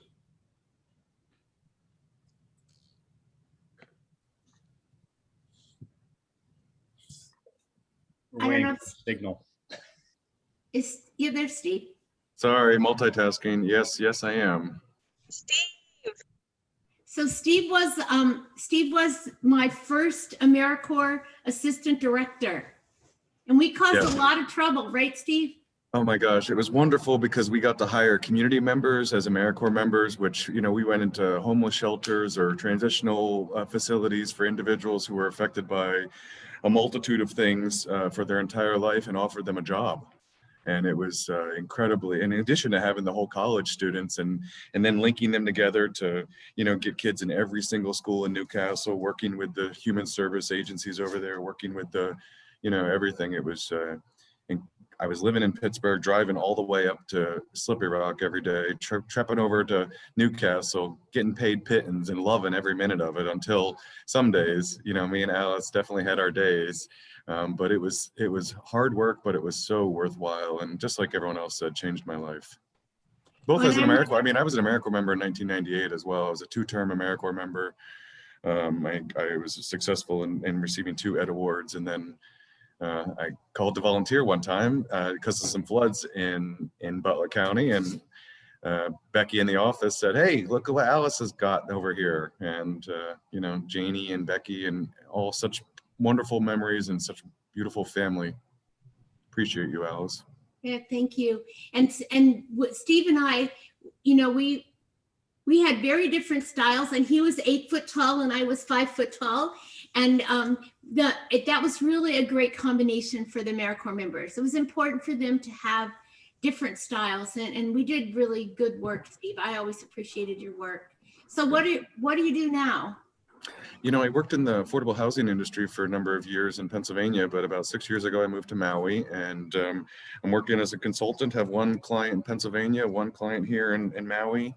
And it all works because I worked so hard for so long. It all works now. It's amazing. I still have my house in Pittsburgh, so I get back there often, and everything is working out well.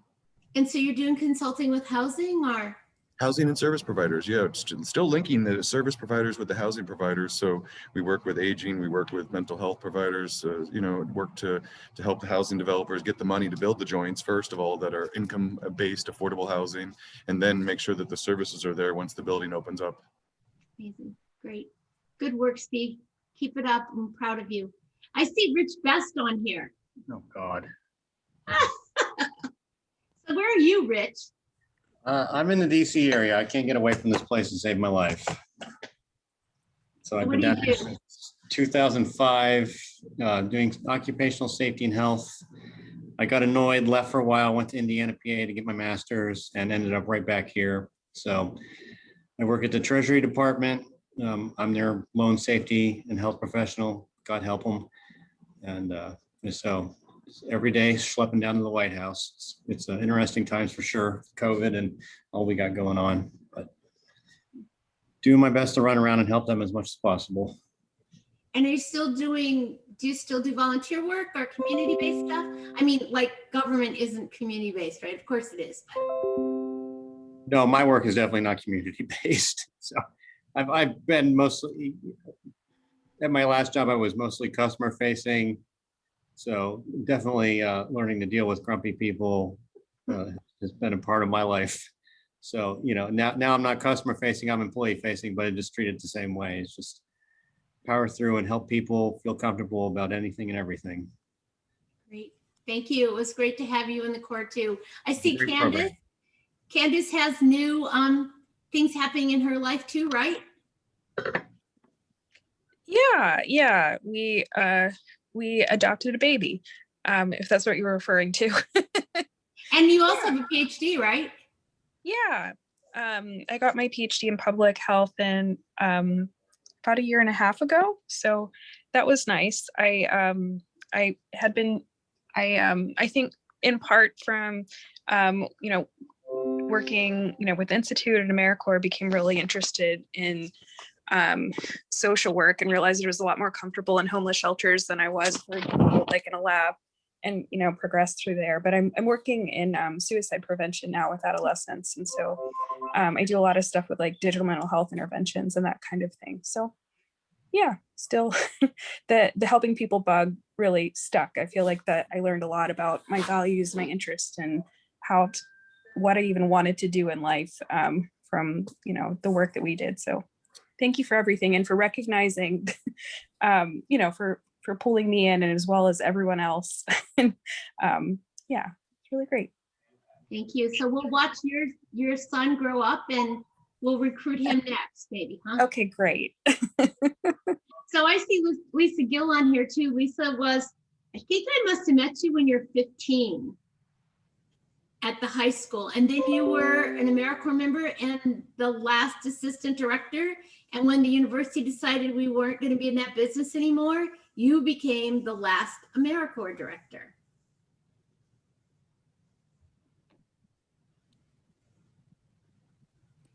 Are you on, Lisa? Oh, there you go. I see you now. Yeah. Yep. I think that all sounds about right. Yeah. 16. So, yeah, that's been a long time that I've known you, Alice. But all good stuff. I loved seeing this tonight and seeing so many people's faces, and just hearing what everybody's doing and seeing the impact that it had. And today it's funny, I called the Feed My Sheep food cupboard to see if they let 10-year-olds volunteer, because my kid wants to volunteer now. He's caught the bug. That's great. That's great. And what are you doing now, Lisa? I know, but other people don't. Right. So I'm at Butler County Human Services and I work in their drug and alcohol department. Great. And Louie, I see you on here. You were an iCare House kid, right?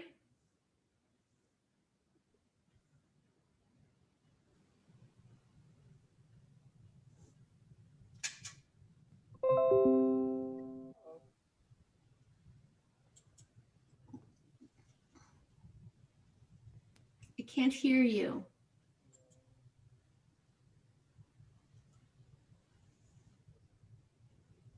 We'll come back if you can get your audio to work. Hey, JP, I see you.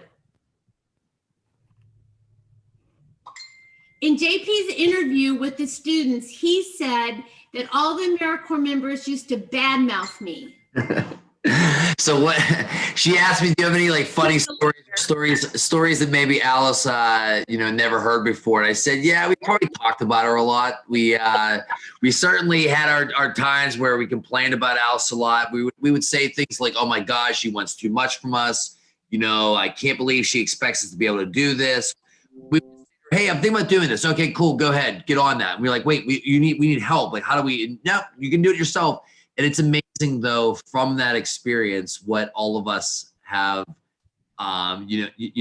gained from it. Because after you do AmeriCorps, you kind of feel like you can do anything, and I think that was so special. And so, just to reiterate what a lot of people have already said, Alice, you mentioned that. Oh, by the way, I'm teaching at North Allegheny Senior High School.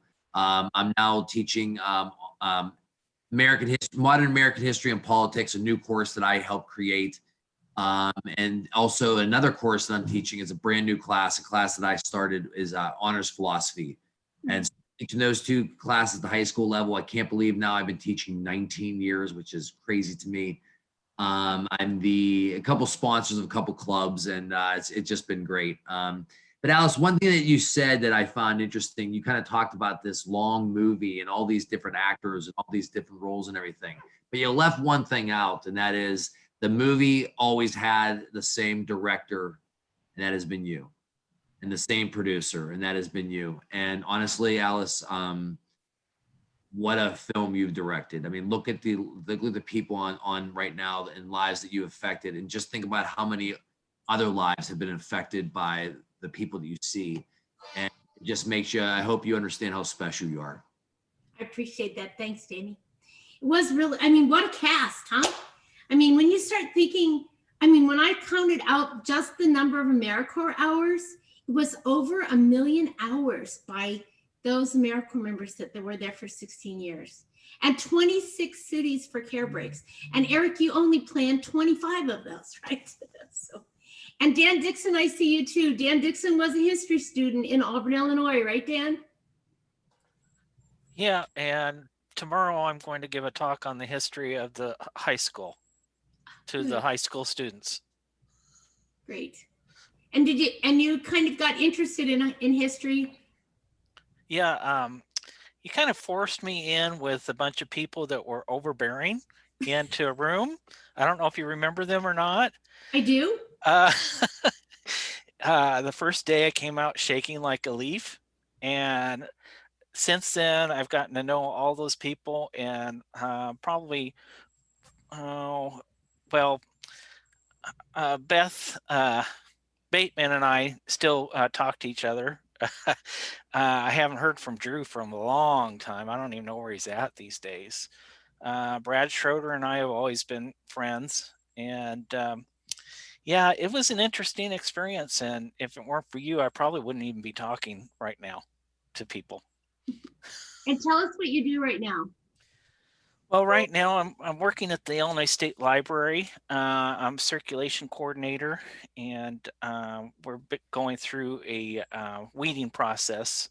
First time in 20 years that they weeded the collection, and I think there's at least 500,000 books in the collection. So, but we're up to the 700s now, if I remember correctly.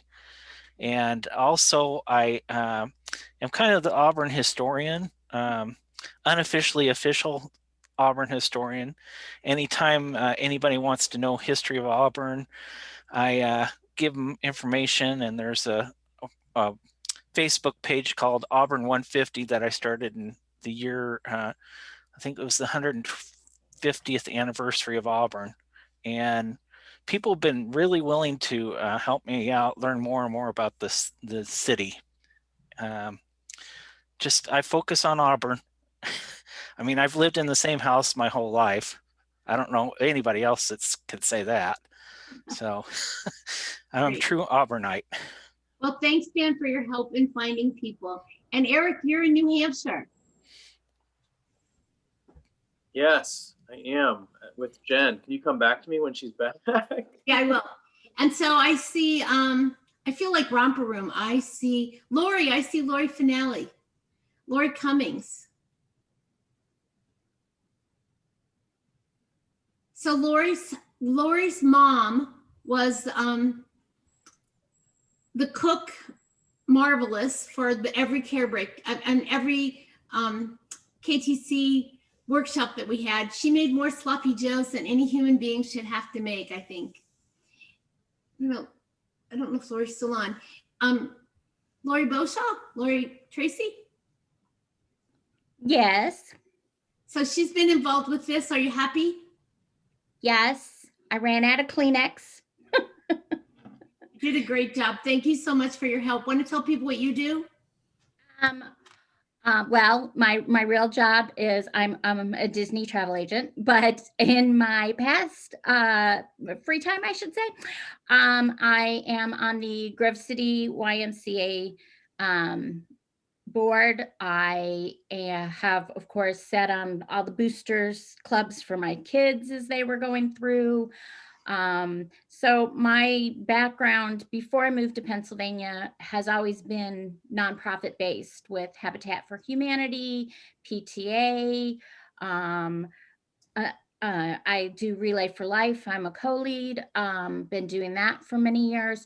So everything I've always done, it has always been nonprofit based, whether it's Boy Scouts or Girl Scouts or just everything I do has always been that background. So I guess when I started out in KTC, it's what led me down that path.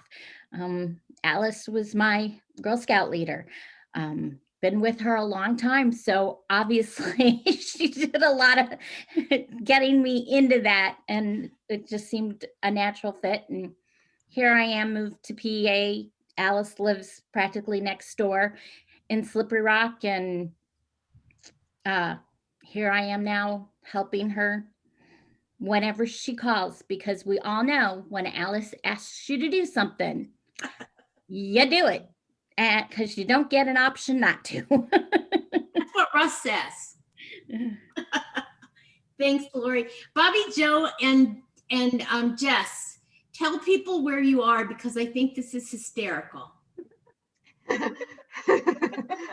So when I know her by Wendell, I always call her Wendell. She decided to get married and change her last name, but I still call her Wendell. Her husband doesn't always agree with that, but that's okay.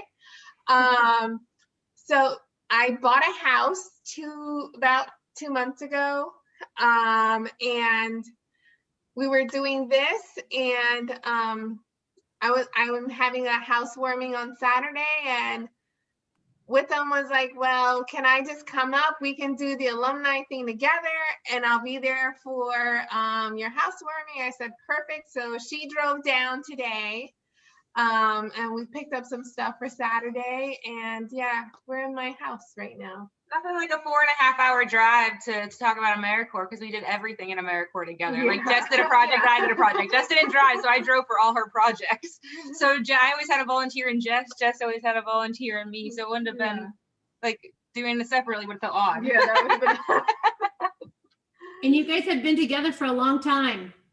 20, like, I think I met Jess when I was 19. So like 21 years, going on 22 years. That's amazing.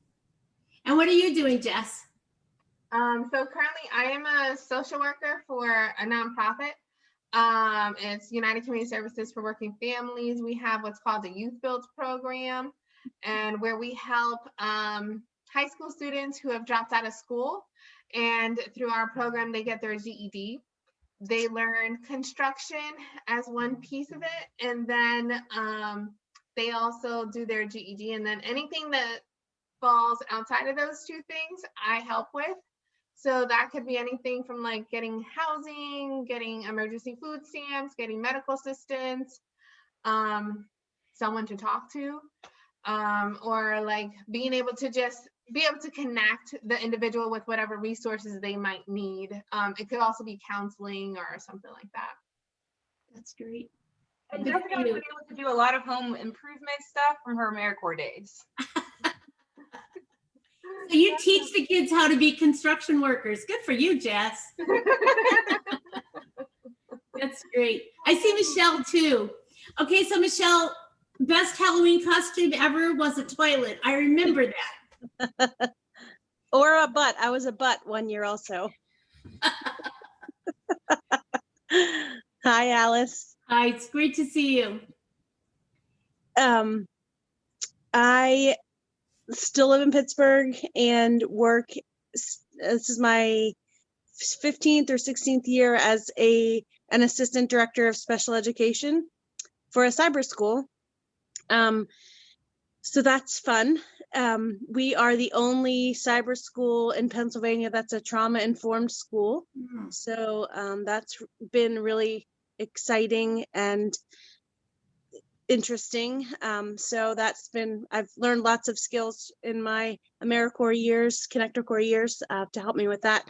Recently, I work in the elementary department. So we had a Read Across America Day, and I was one of the readers in one of the classrooms, and I took the book that I wrote when I was the camp director at the summer program up in Newcastle.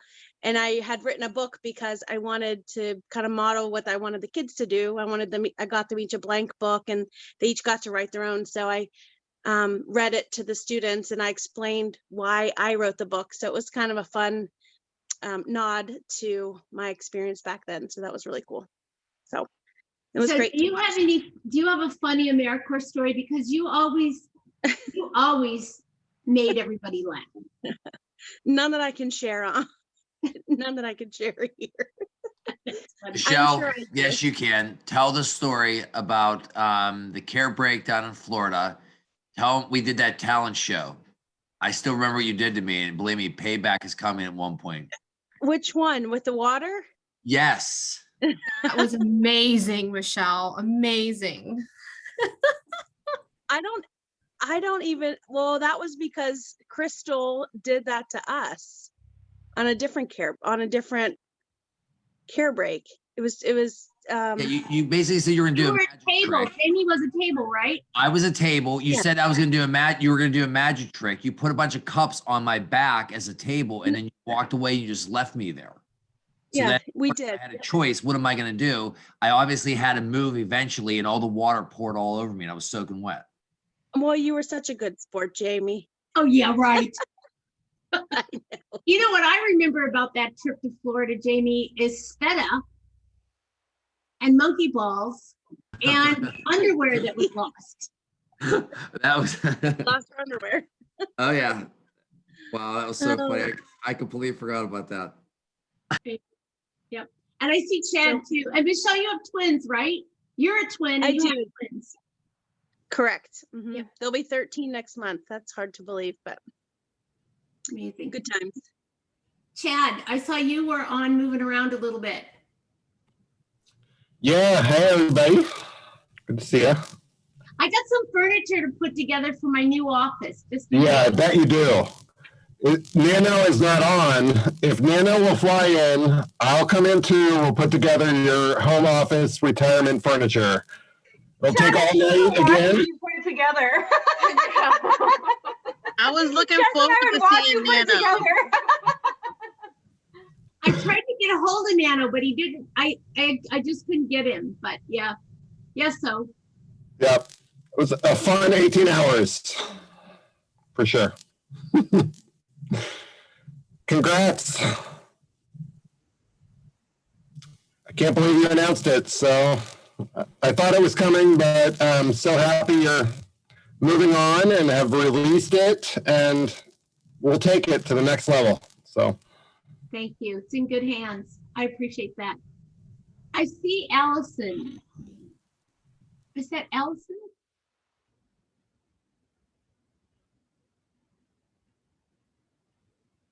Your mic isn't coming off. Your mic's not coming off.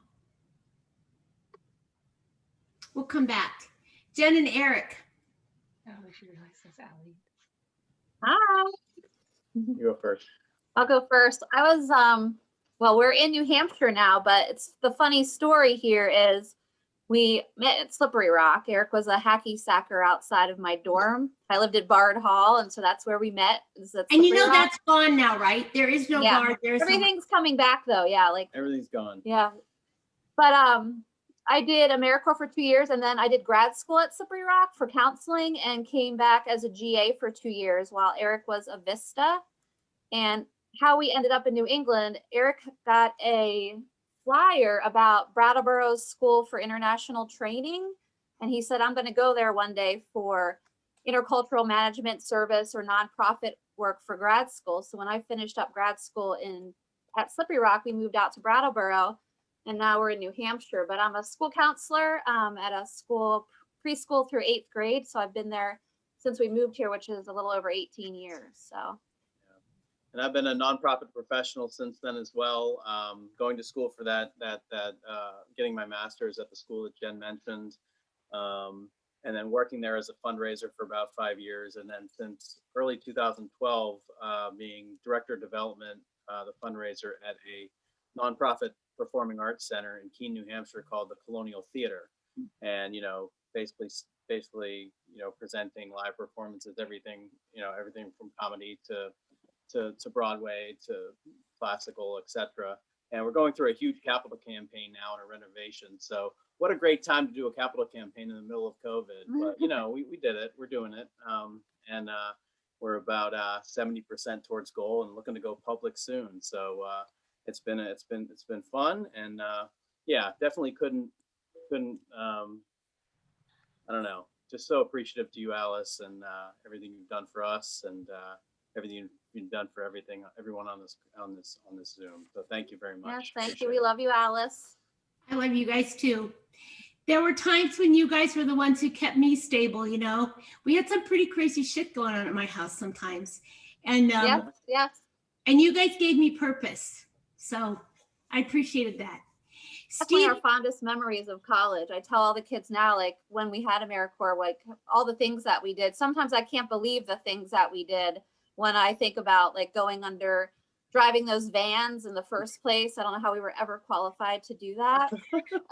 And just late at night under bridges, in parks, everywhere we were. And I remember Eric's car breaking down one day on the way to Philly. We were doing one. He had like his little VW. Oh yeah, I remember that rabbit. And we had to pull over, and somebody did, I don't know who it was, but did some kind of wiring, and it worked. And we got back on the road. I think it was either Chad or Rich. I think. I don't know. I'm pretty sure Naima spent that entire drive asleep in the back seat of my car. Yeah, lots of great memories. Definitely not me.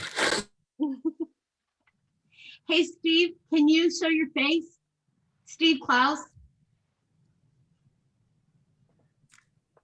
So this is the person who is in the comm class that, what time did you finish actually the last copying of this? Was it 4:22 or something like that today? It was something like that. It was cutting it close, but yeah. But he's been working on it for a month. What a great attitude. He would have been a kick-ass AmeriCorps member. So we're going to make you sort of an honorary AmeriCorps member, Steve, because you just hung in there with me. And I know that there were times when you said, this woman is crazy. But none of the other people on this would have said that. But now you get it, don't you, Steve? I don't want to say, but I mean, it was a fun project. I'm happy I was involved in it. Yeah, it was a good experience. Well, big applause for Steve, because he really made the pictures come alive. It was awesome.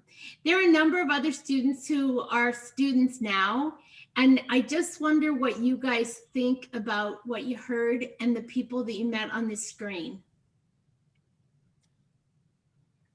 My thoughts? Any of you that are students, yeah, Steve, you could start, but anybody who's like a current Slippery Rock student, what do you think? Well, I mean, I went through essentially the whole timeline of this like whole program. So I saw like the full gambit. I saw a lot of faces.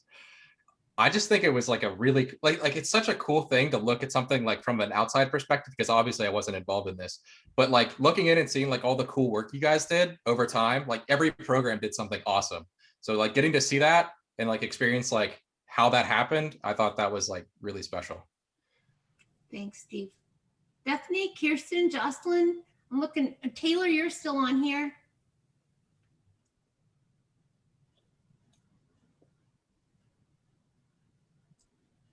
Bethany worked like an amazing maniac woman. She would have put some of our AmeriCorps members to shame. How are you feeling, Bethany? What do you think about all this? And these people you met tonight?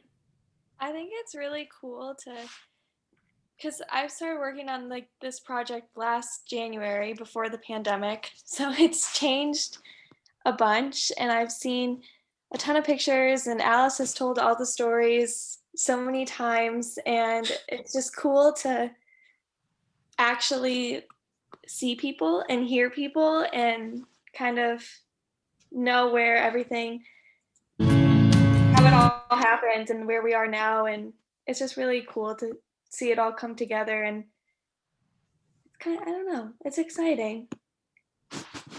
Thanks. Bill, I've got to tell you that Bill Speakman is on the advisory council, and he is in Florida now, but he lives in State College also. And he just kind of like came out of nowhere and has been a champion and an ally that I don't know that I could replace. So it's great to see you here, Bill, tonight. What do you think? I think the oysters are really great in Charleston, which is where I am now. We're in Charleston. On our way back home. Yeah, it really is kind of amazing. I mean, I graduated in 1970 and had nowhere near the connection that this group has to a program or to the university. So it's wonderful to see it.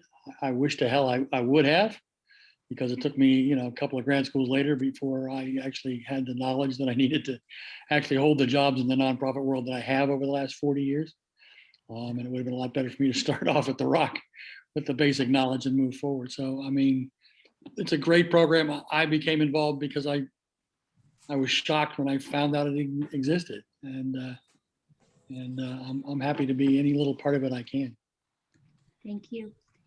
Anybody else? I don't want to keep you too late, although we could sit up in the, up in the loft and tell stories all night, and a lot of giggling. I've heard that over the years, right?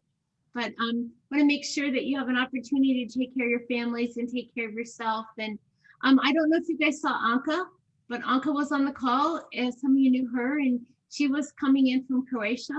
And Z was on the call, and he was coming in from Pakistan. So like I said, we had 17 states and 2 countries on here. So it was an international event, kind of. So amazing. And when I don't work anymore, at 40, all of a sudden, I had this feeling like, oh my God, I got to get everything done, because if I only, and some of you are even over 40, right? And not to rub it in though. Anyway, so when I was 40, I remember saying, God, there's so much to do. There's so much that needs fixed. How am I ever going to get all this in? If I live 40 more years, I won't be able to get this in. And all of a sudden, it sort of this epiphany washed over me. And I said, what the hell are you worried about, Alice? There are 1,300 AmeriCorps members out there. If you never take another breath, there are 1,500 people that are going to keep this going, that they're going to change the world. And that was so liberating to know that I didn't have to be the person that was going to change the world anymore. I mean, I still do my part, but I didn't have to do it. And I realized that whether I had 4 hours or 40 years of breath in me, the story would, I've had one string on my guitar since I was in Auburn, Illinois, right? And I just keep playing the song. And, some people take the guitar and hit me with it, and some people sing along. But, no matter how many hours of breath there are, I'm going to do what I do. And now there are a whole lot of other people do it. And that was just really liberating. So I appreciate the sequels that each of you have written in your own lives, and want to follow you in the cartoons also. So great. I just want to give a shout out to Louie and Allie from the I Care House. I did try to call him. I think they're here. Allie, okay, I see her now. Yeah, go ahead. Can you talk now, Allie? Yeah, I'm here. I was from the I Care House, which actually the boss of the company that I work for, I am a home health care attendant. I take care of my mom. Many of you have known my mom for years if you went to the I Care House. About 2 years ago, she was diagnosed with cancer, so I take care of her. She's in remission. The doctor just gave her permission yesterday that she can go back into her garden, because she loved being in the garden and she loved doing stuff with us at the I Care House. I'm married now. I work for my mom. I'm actually a direct sales consultant with Paparazzi Accessories. I have 2 dogs that drive me crazy. But the I Care House is actually, I'm still in Newcastle. The boss of the company that I work for actually purchased the building, and he has it set up for people with disabilities or people with low income, and they are staying there, and he has built houses in the community too. So the I Care House is being well taken care of. It's not sitting empty. Yes, he purchased the house and the garden. He actually built a house over where the garden is for somebody that has disabilities. It's all 1 floor. So he does a lot with that, and I do a lot with people with disabilities. Been doing it my whole life. Took care of my dad until he passed away, and then I take care of my mom now. And I bother my brother whenever he's home because he doesn't live in Newcastle anymore. But he's in here. Yeah. Oh, I see you now. Go ahead. Yeah, sorry. My microphone wasn't working earlier. Can you hear me? Yes, we can. Okay, perfect. As she was saying, that I don't live in Newcastle anymore. I live in Warren, Pennsylvania. I went to Teal College and got a youth ministry degree and then a psychology degree. And right now I'm actually, so I work in the school district up here in Warren County, and I paraprofessional, which is a classroom aide, and then I do the after school program, which is it's called 21st Century. So I'm like, I made a video, like, and I did an interview, and it was like, oh, what I was in is what I'm doing now. Awesome. So it's kind of exciting. And then actually last Sunday, I started working at a youth group here in Warren. So I'm now a youth leader. So for a church. So I'm kind of excited about that one. That's awesome. If you told Mom that, she did not tell me. It's full circle, isn't it? Yep. And then I am married, and then I do have 1 dog. And I don't really know what else. Were you guys at the I Care House when Alexis Gish was there and her grandma? Bobby Joe, do you remember You remember I- the grandma? I know the name. Alexis, is your remember sister them. Olivia? She has lots of curly hair, like big hair. Don't If know. her sister is Olivia, I know who she is. I think she's younger than me and Louie. But I think do remember she her lived name. at her she lived with her grandma, and her grandma was an AmeriCorps member at the house for a while, maybe more toward the end. But she was 9 when she was at the eye care house, and 2 years ago there was this shit that I taught the intro to nonprofit management class, and we were talking about. I gave the eye care house as examples, and she said, "Oh my God, I was a kid at the eye care house." And so then about 3 weeks later, she declared nonprofit management as her second major. And so she's an ed major and a nonprofit major, and she was the eye care house kid. So that was kind of fun. She just sort of showed up in the class one day. So I think I still have like DVDs of videos that we made of us like singing like Baby Shark back before it was cool now. And playing Twister, the Twister board that we made, and eating lots of 99 watermelon on bottles Wednesdays. every ride almost. 99 bottles. The whole He ride. was our youngest eye care house person at the time when we started. who was? Allie. Oh, Allie was. Oh, Yeah, I was one of the younger ones. were you there when Bobby Joe, do you remember when I broke my arm? I do. Oh, still that enjoy was every you time I that see the him. AmeriCorps member beat up in the garden and broke her arm. I remember it now. That's funny. That's funny. I always blame Troy every time I see him because I see him every once in a while since he's still around the area. I'm like, you remember when you broke my arm? Yeah, Troy's still making really cool pottery. Well, he hosts an Empty Bowls dinner every year at Slippery Rock High School also. So, well, it's great to see everybody again. I appreciate you. I can't wait to hear more about you. Send me emails, and I'll keep my email because if they don't make me emeritus, we'll have a protest. Alice, thank you for all you did. Like, you definitely changed my life in like so many ways. Like we have my son volunteer, like we're just volunteer family, like any way we can. And like, that's because of you. Like, I think I would have been like a one lost soul at Slippery Rock, wandering around with like no purpose. And you just changed things for me. Like, and you created this opportunity where I literally have met friends that like will be my friends for like the rest of my life, that are just always there when like you need someone. And I just wanted to thank you for that, because that's just been amazing. And I don't think you get as many thanks as you deserve. And so thank you for all the times you took us in the right direction, yelled at us when we needed to get yelled at, and just taught us like really cool life lessons that like needed to be learned. And so thank you, Alice. Thanks. I wish that you all knew Russ. Imagine what it's like to live with me and not be mowing the grass at nighttime when kids are over here, and to be like in the middle of all this insanity. And Russ had taught in the Catholic schools for a long time.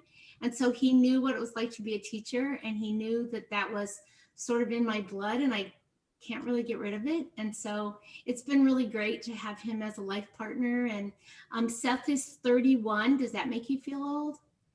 And yeah, he sells Fords now. So he's a car salesman. And so, yeah, so Russ and I have a great life. I told him that when I retired, Viking Cruise has a 165-day trip around the world.